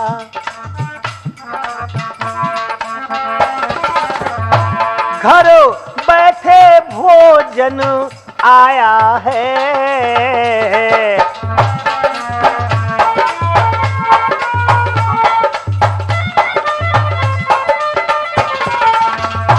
दशरथ सुत ने ज्वालामुख की नगरी पर हाथ चढ़ाया है।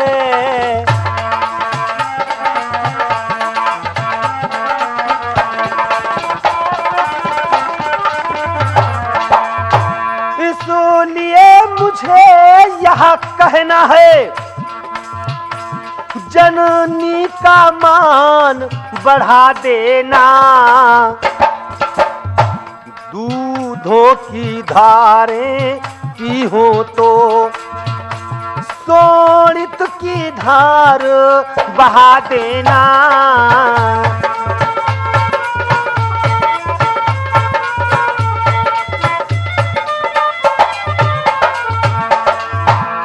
आए मेरे वीरों, दुश्मन अपने यहां आ गया है।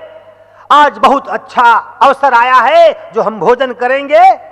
दशरथ सुत ने ज्वालमुख की नगरी में हाथ डाला है, इसलिए तुम्हें सौगंध है अपनी मातृभूमि की, जननी की और अपने दूध की धारों की। आज दुश्मन की खून की नदियां यहां बहा दो।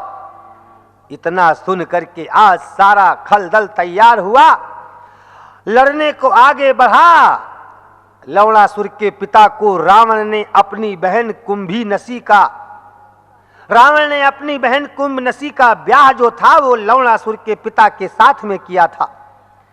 जिस मदसूत ने तप में तप कर शंकर से बड़ी शक्ति ली थी, रावण ने कुंभीनसी बहन सादर जिसके पिता को दी थी। रण में भिड़ जाने का साहस जब उससे किया शत्रुघ्न ने, तब रघुवंशी के जीवन का जयकार सुनाया सुरगण ने। वीर केसरी की तरह उधर शत्रुघ्न लाल बोले अपनी सैन्य से इस प्रकार तत्काल।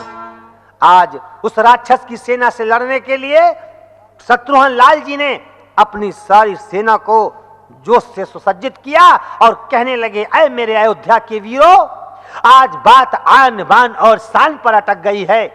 अगर हम यहां से खाली हाथ लौटे तो अपने प्रभु राजा राम को क्या मुख जाकर दिखाएंगे। इसलिए ऐ मेरे दिलावरों, ऐ मेरे बहादुरों, ऐ मेरे देशभक्ति के साथियों, शत्रुघ्न लाल की बात ध्यान देकर सुनो। बढ़े चलो बहादुरों, कदम कदम दिलावरों।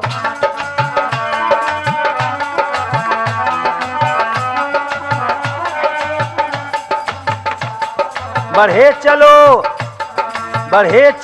बहादुरों, कदम कदम दिलावरों।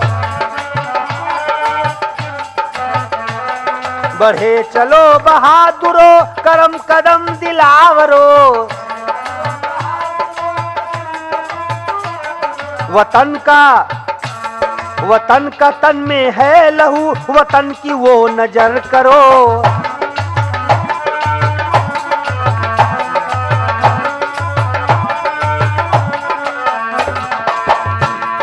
बढ़े चलो बहादुरों, कदम कदम दिलावरों। बढ़े चलो बहादुरों, कदम कदम दिलावरों। वतन का तन में है लहू, वतन की वह नजर करो।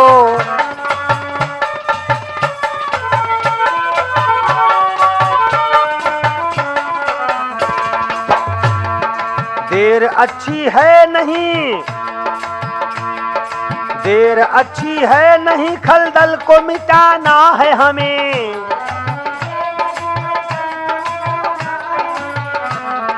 रक्त मेहंदी हाथों में देखो रचाना है हमें। युद्ध में बैरी को देखो आज हराना है हमें।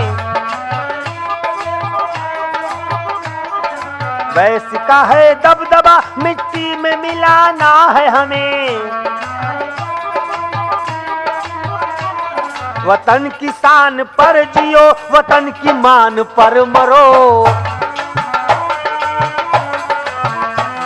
वतन की शान पर जियो, वतन की मान पर मरो। बढ़े चलो बहादुरों, कदम कदम दिलावरों। वतन का तन में है लहू, वतन की वो नजर करो।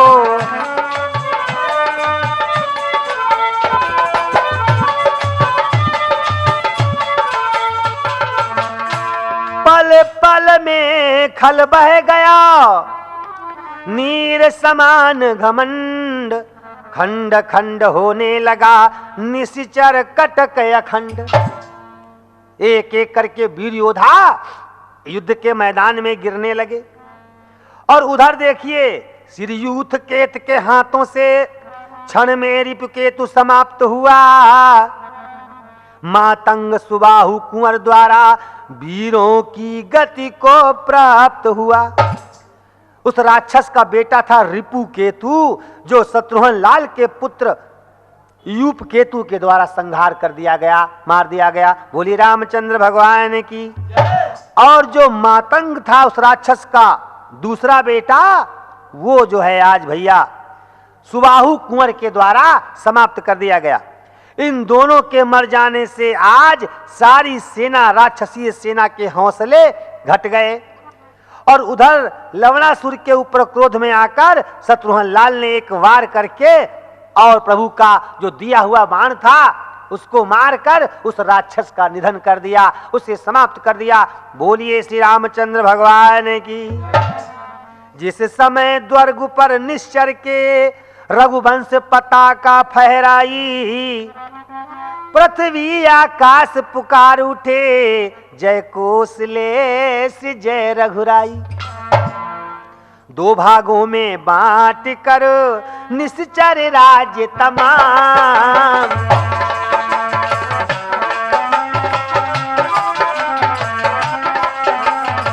विश्वनगर मथुरा धरे रिपुसूदन के नाम।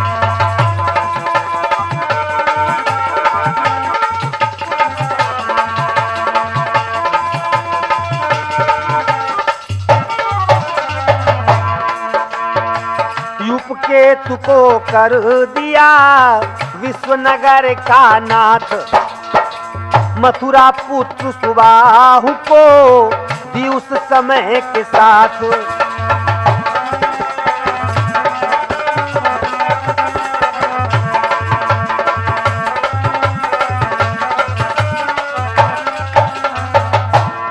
उस राक्षस की नगरी को जीत करके उस नगरी को दो भागों में शत्रुघ्न लाल ने बांट दिया।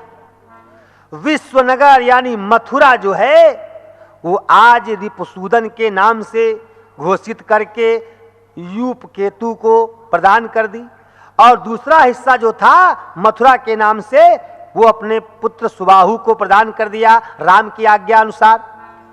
और ये विजय पताका लेकर के जिस नगर से, जिस शहर से निकल जाते हैं, इनके नाम की इतनी धाक बन चुकी है कि सारे राजा इनके अधीन होते चले जा रहे हैं। और देश देश के अंदर अयोध्या की विजय पताका जो है वो छा चुकी है। उधर शत्रुघ्न कर रहे थे साम्राज्य प्रसार, इधर अवध में राम के होते थे दरबार। उधर तो अयोध्या के अंदर राम के श्रोता बंधुओं दरबार होते जा रहे हैं, राम के दरबार होते जा रहे हैं। और उधर आज शत्रुघ्न लाल जीतते हुए चले जा रहे हैं।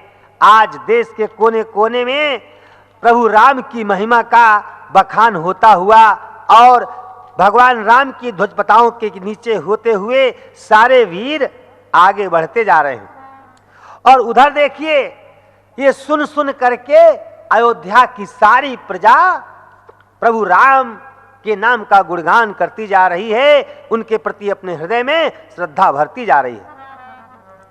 रघुकुल की शक्ति तुम्ही तो हो, रघुकुल की शक्ति तुम्ही तो हो, हे सीते शक्ति प्रणाम तुम्हें।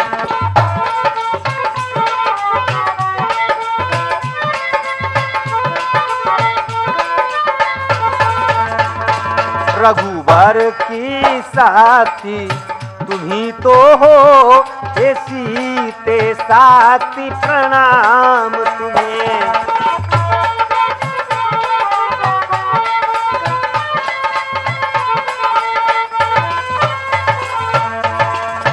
अनुरागति विरागति तुम्ही तो हो, हे सीते साथी प्रणाम तुम्हें।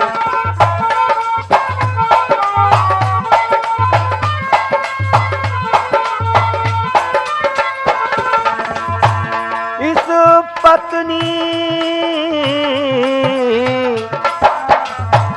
इस पृथ्वी तल की हरियाली, उस नभमंडल की उजियाली, सबकी अव्यक्ति तुम्ही तो हो। हे सीते साथी प्रणाम तुम्हें।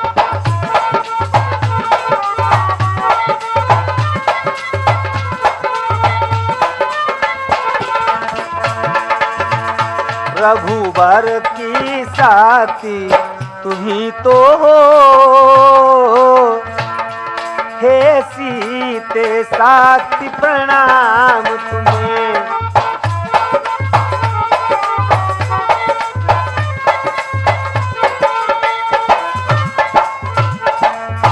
उधर तो राम का दरबार नित्य प्रति लगता है और इधर शत्रुघ्न लाल जो रण विजयी होकर के आगे बढ़ते जा रहे हैं और राम की विजय का गीत सारे संसार में गाया जा रहा है। उधर देखिए लीला मैंने कुछ अपनी इच्छा दिखाई, इच्छा बदली, अर्थात वो यज्ञ वाला घोड़ा जो है वो शांति निकेतन यानी वाल्मीकि के आश्रम में पहुंच गया, जहां पर जगत जननी महातपस्विनी महाजानकी का जीवन निर्वाह हो रहा है। लीला में की इच्छा ही से या लीला हुई तपोवन में,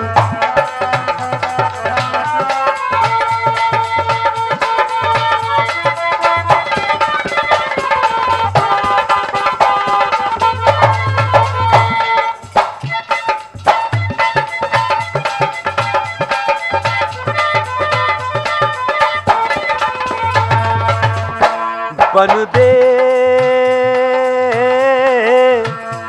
अर्थात तो यज्ञ वाला घोड़ा आ पहुंचा शांति निकेतन में।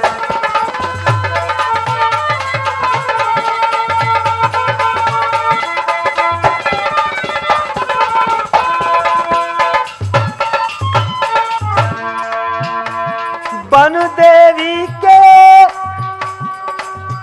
बलबीरों ने जब घोड़ा सजा हुआ देखा, साथ ही शीश पर रघुकुल का बल पौरस लिखा हुआ देखा।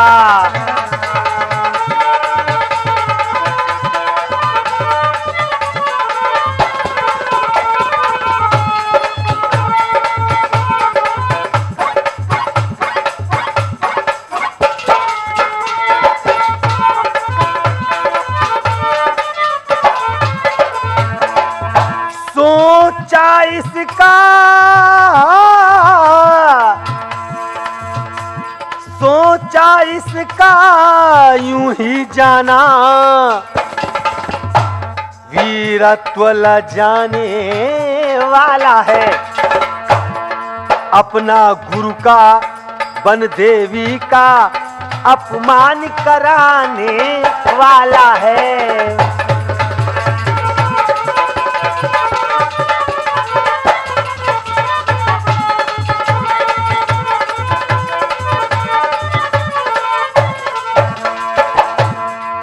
श्रोताओं, धीरे धीरे पृथ्वी का आज भार कम करते करते यज्ञ वाला घोड़ा आज वाल्मीकि आश्रम में आ जाता है।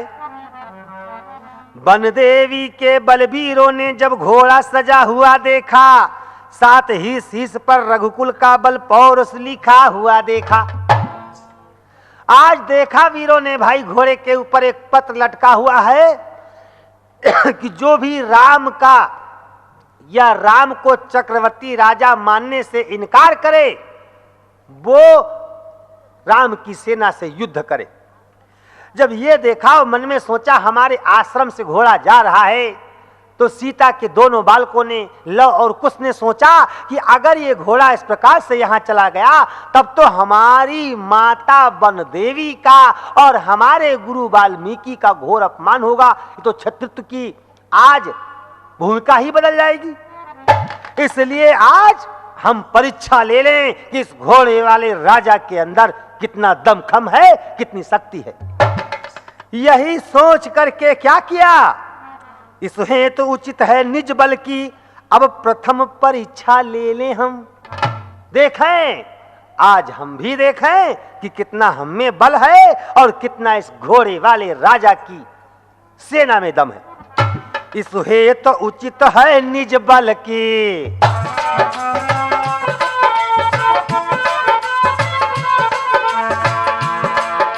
हेतु तो उचित है निज बल की अब प्रथम परीक्षा ले ले हम।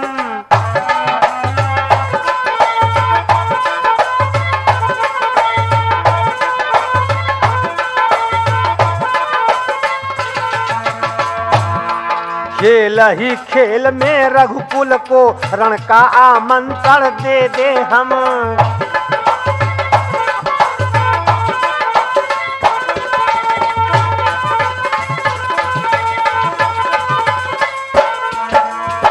आज इसी विचार से क्या किया, यही सोच कर अश्व को पकड़ लिया तत्काल।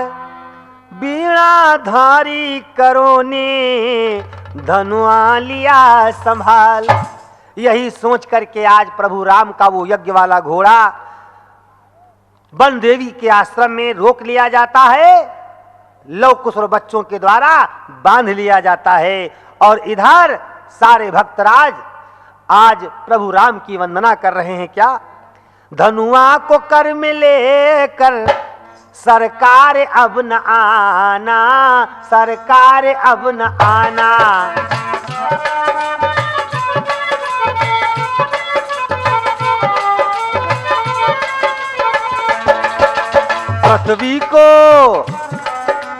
पृथ्वी को लाल करने करतार अब न आना, करतार अब न आना।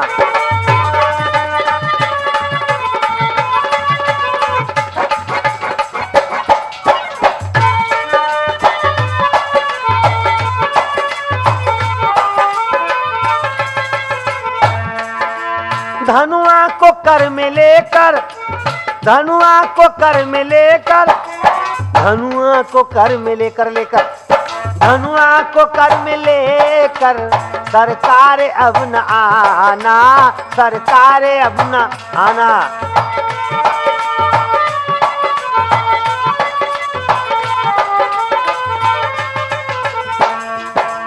दस भाल के धरण में संसार को मिला क्या, दस माल के मरण में संसार को मिला क्या। नस्वर शरीर बंधने, नस्वर शरीर बंधने। हाँ श्रोता प्रेमियों, इससे आगे की कथा आपको लवकुश वीरता नामक कथा में प्राप्त होगी। इससे आगे की कथा लवकुश वीरता नामक कथा में आपको प्राप्त होगी।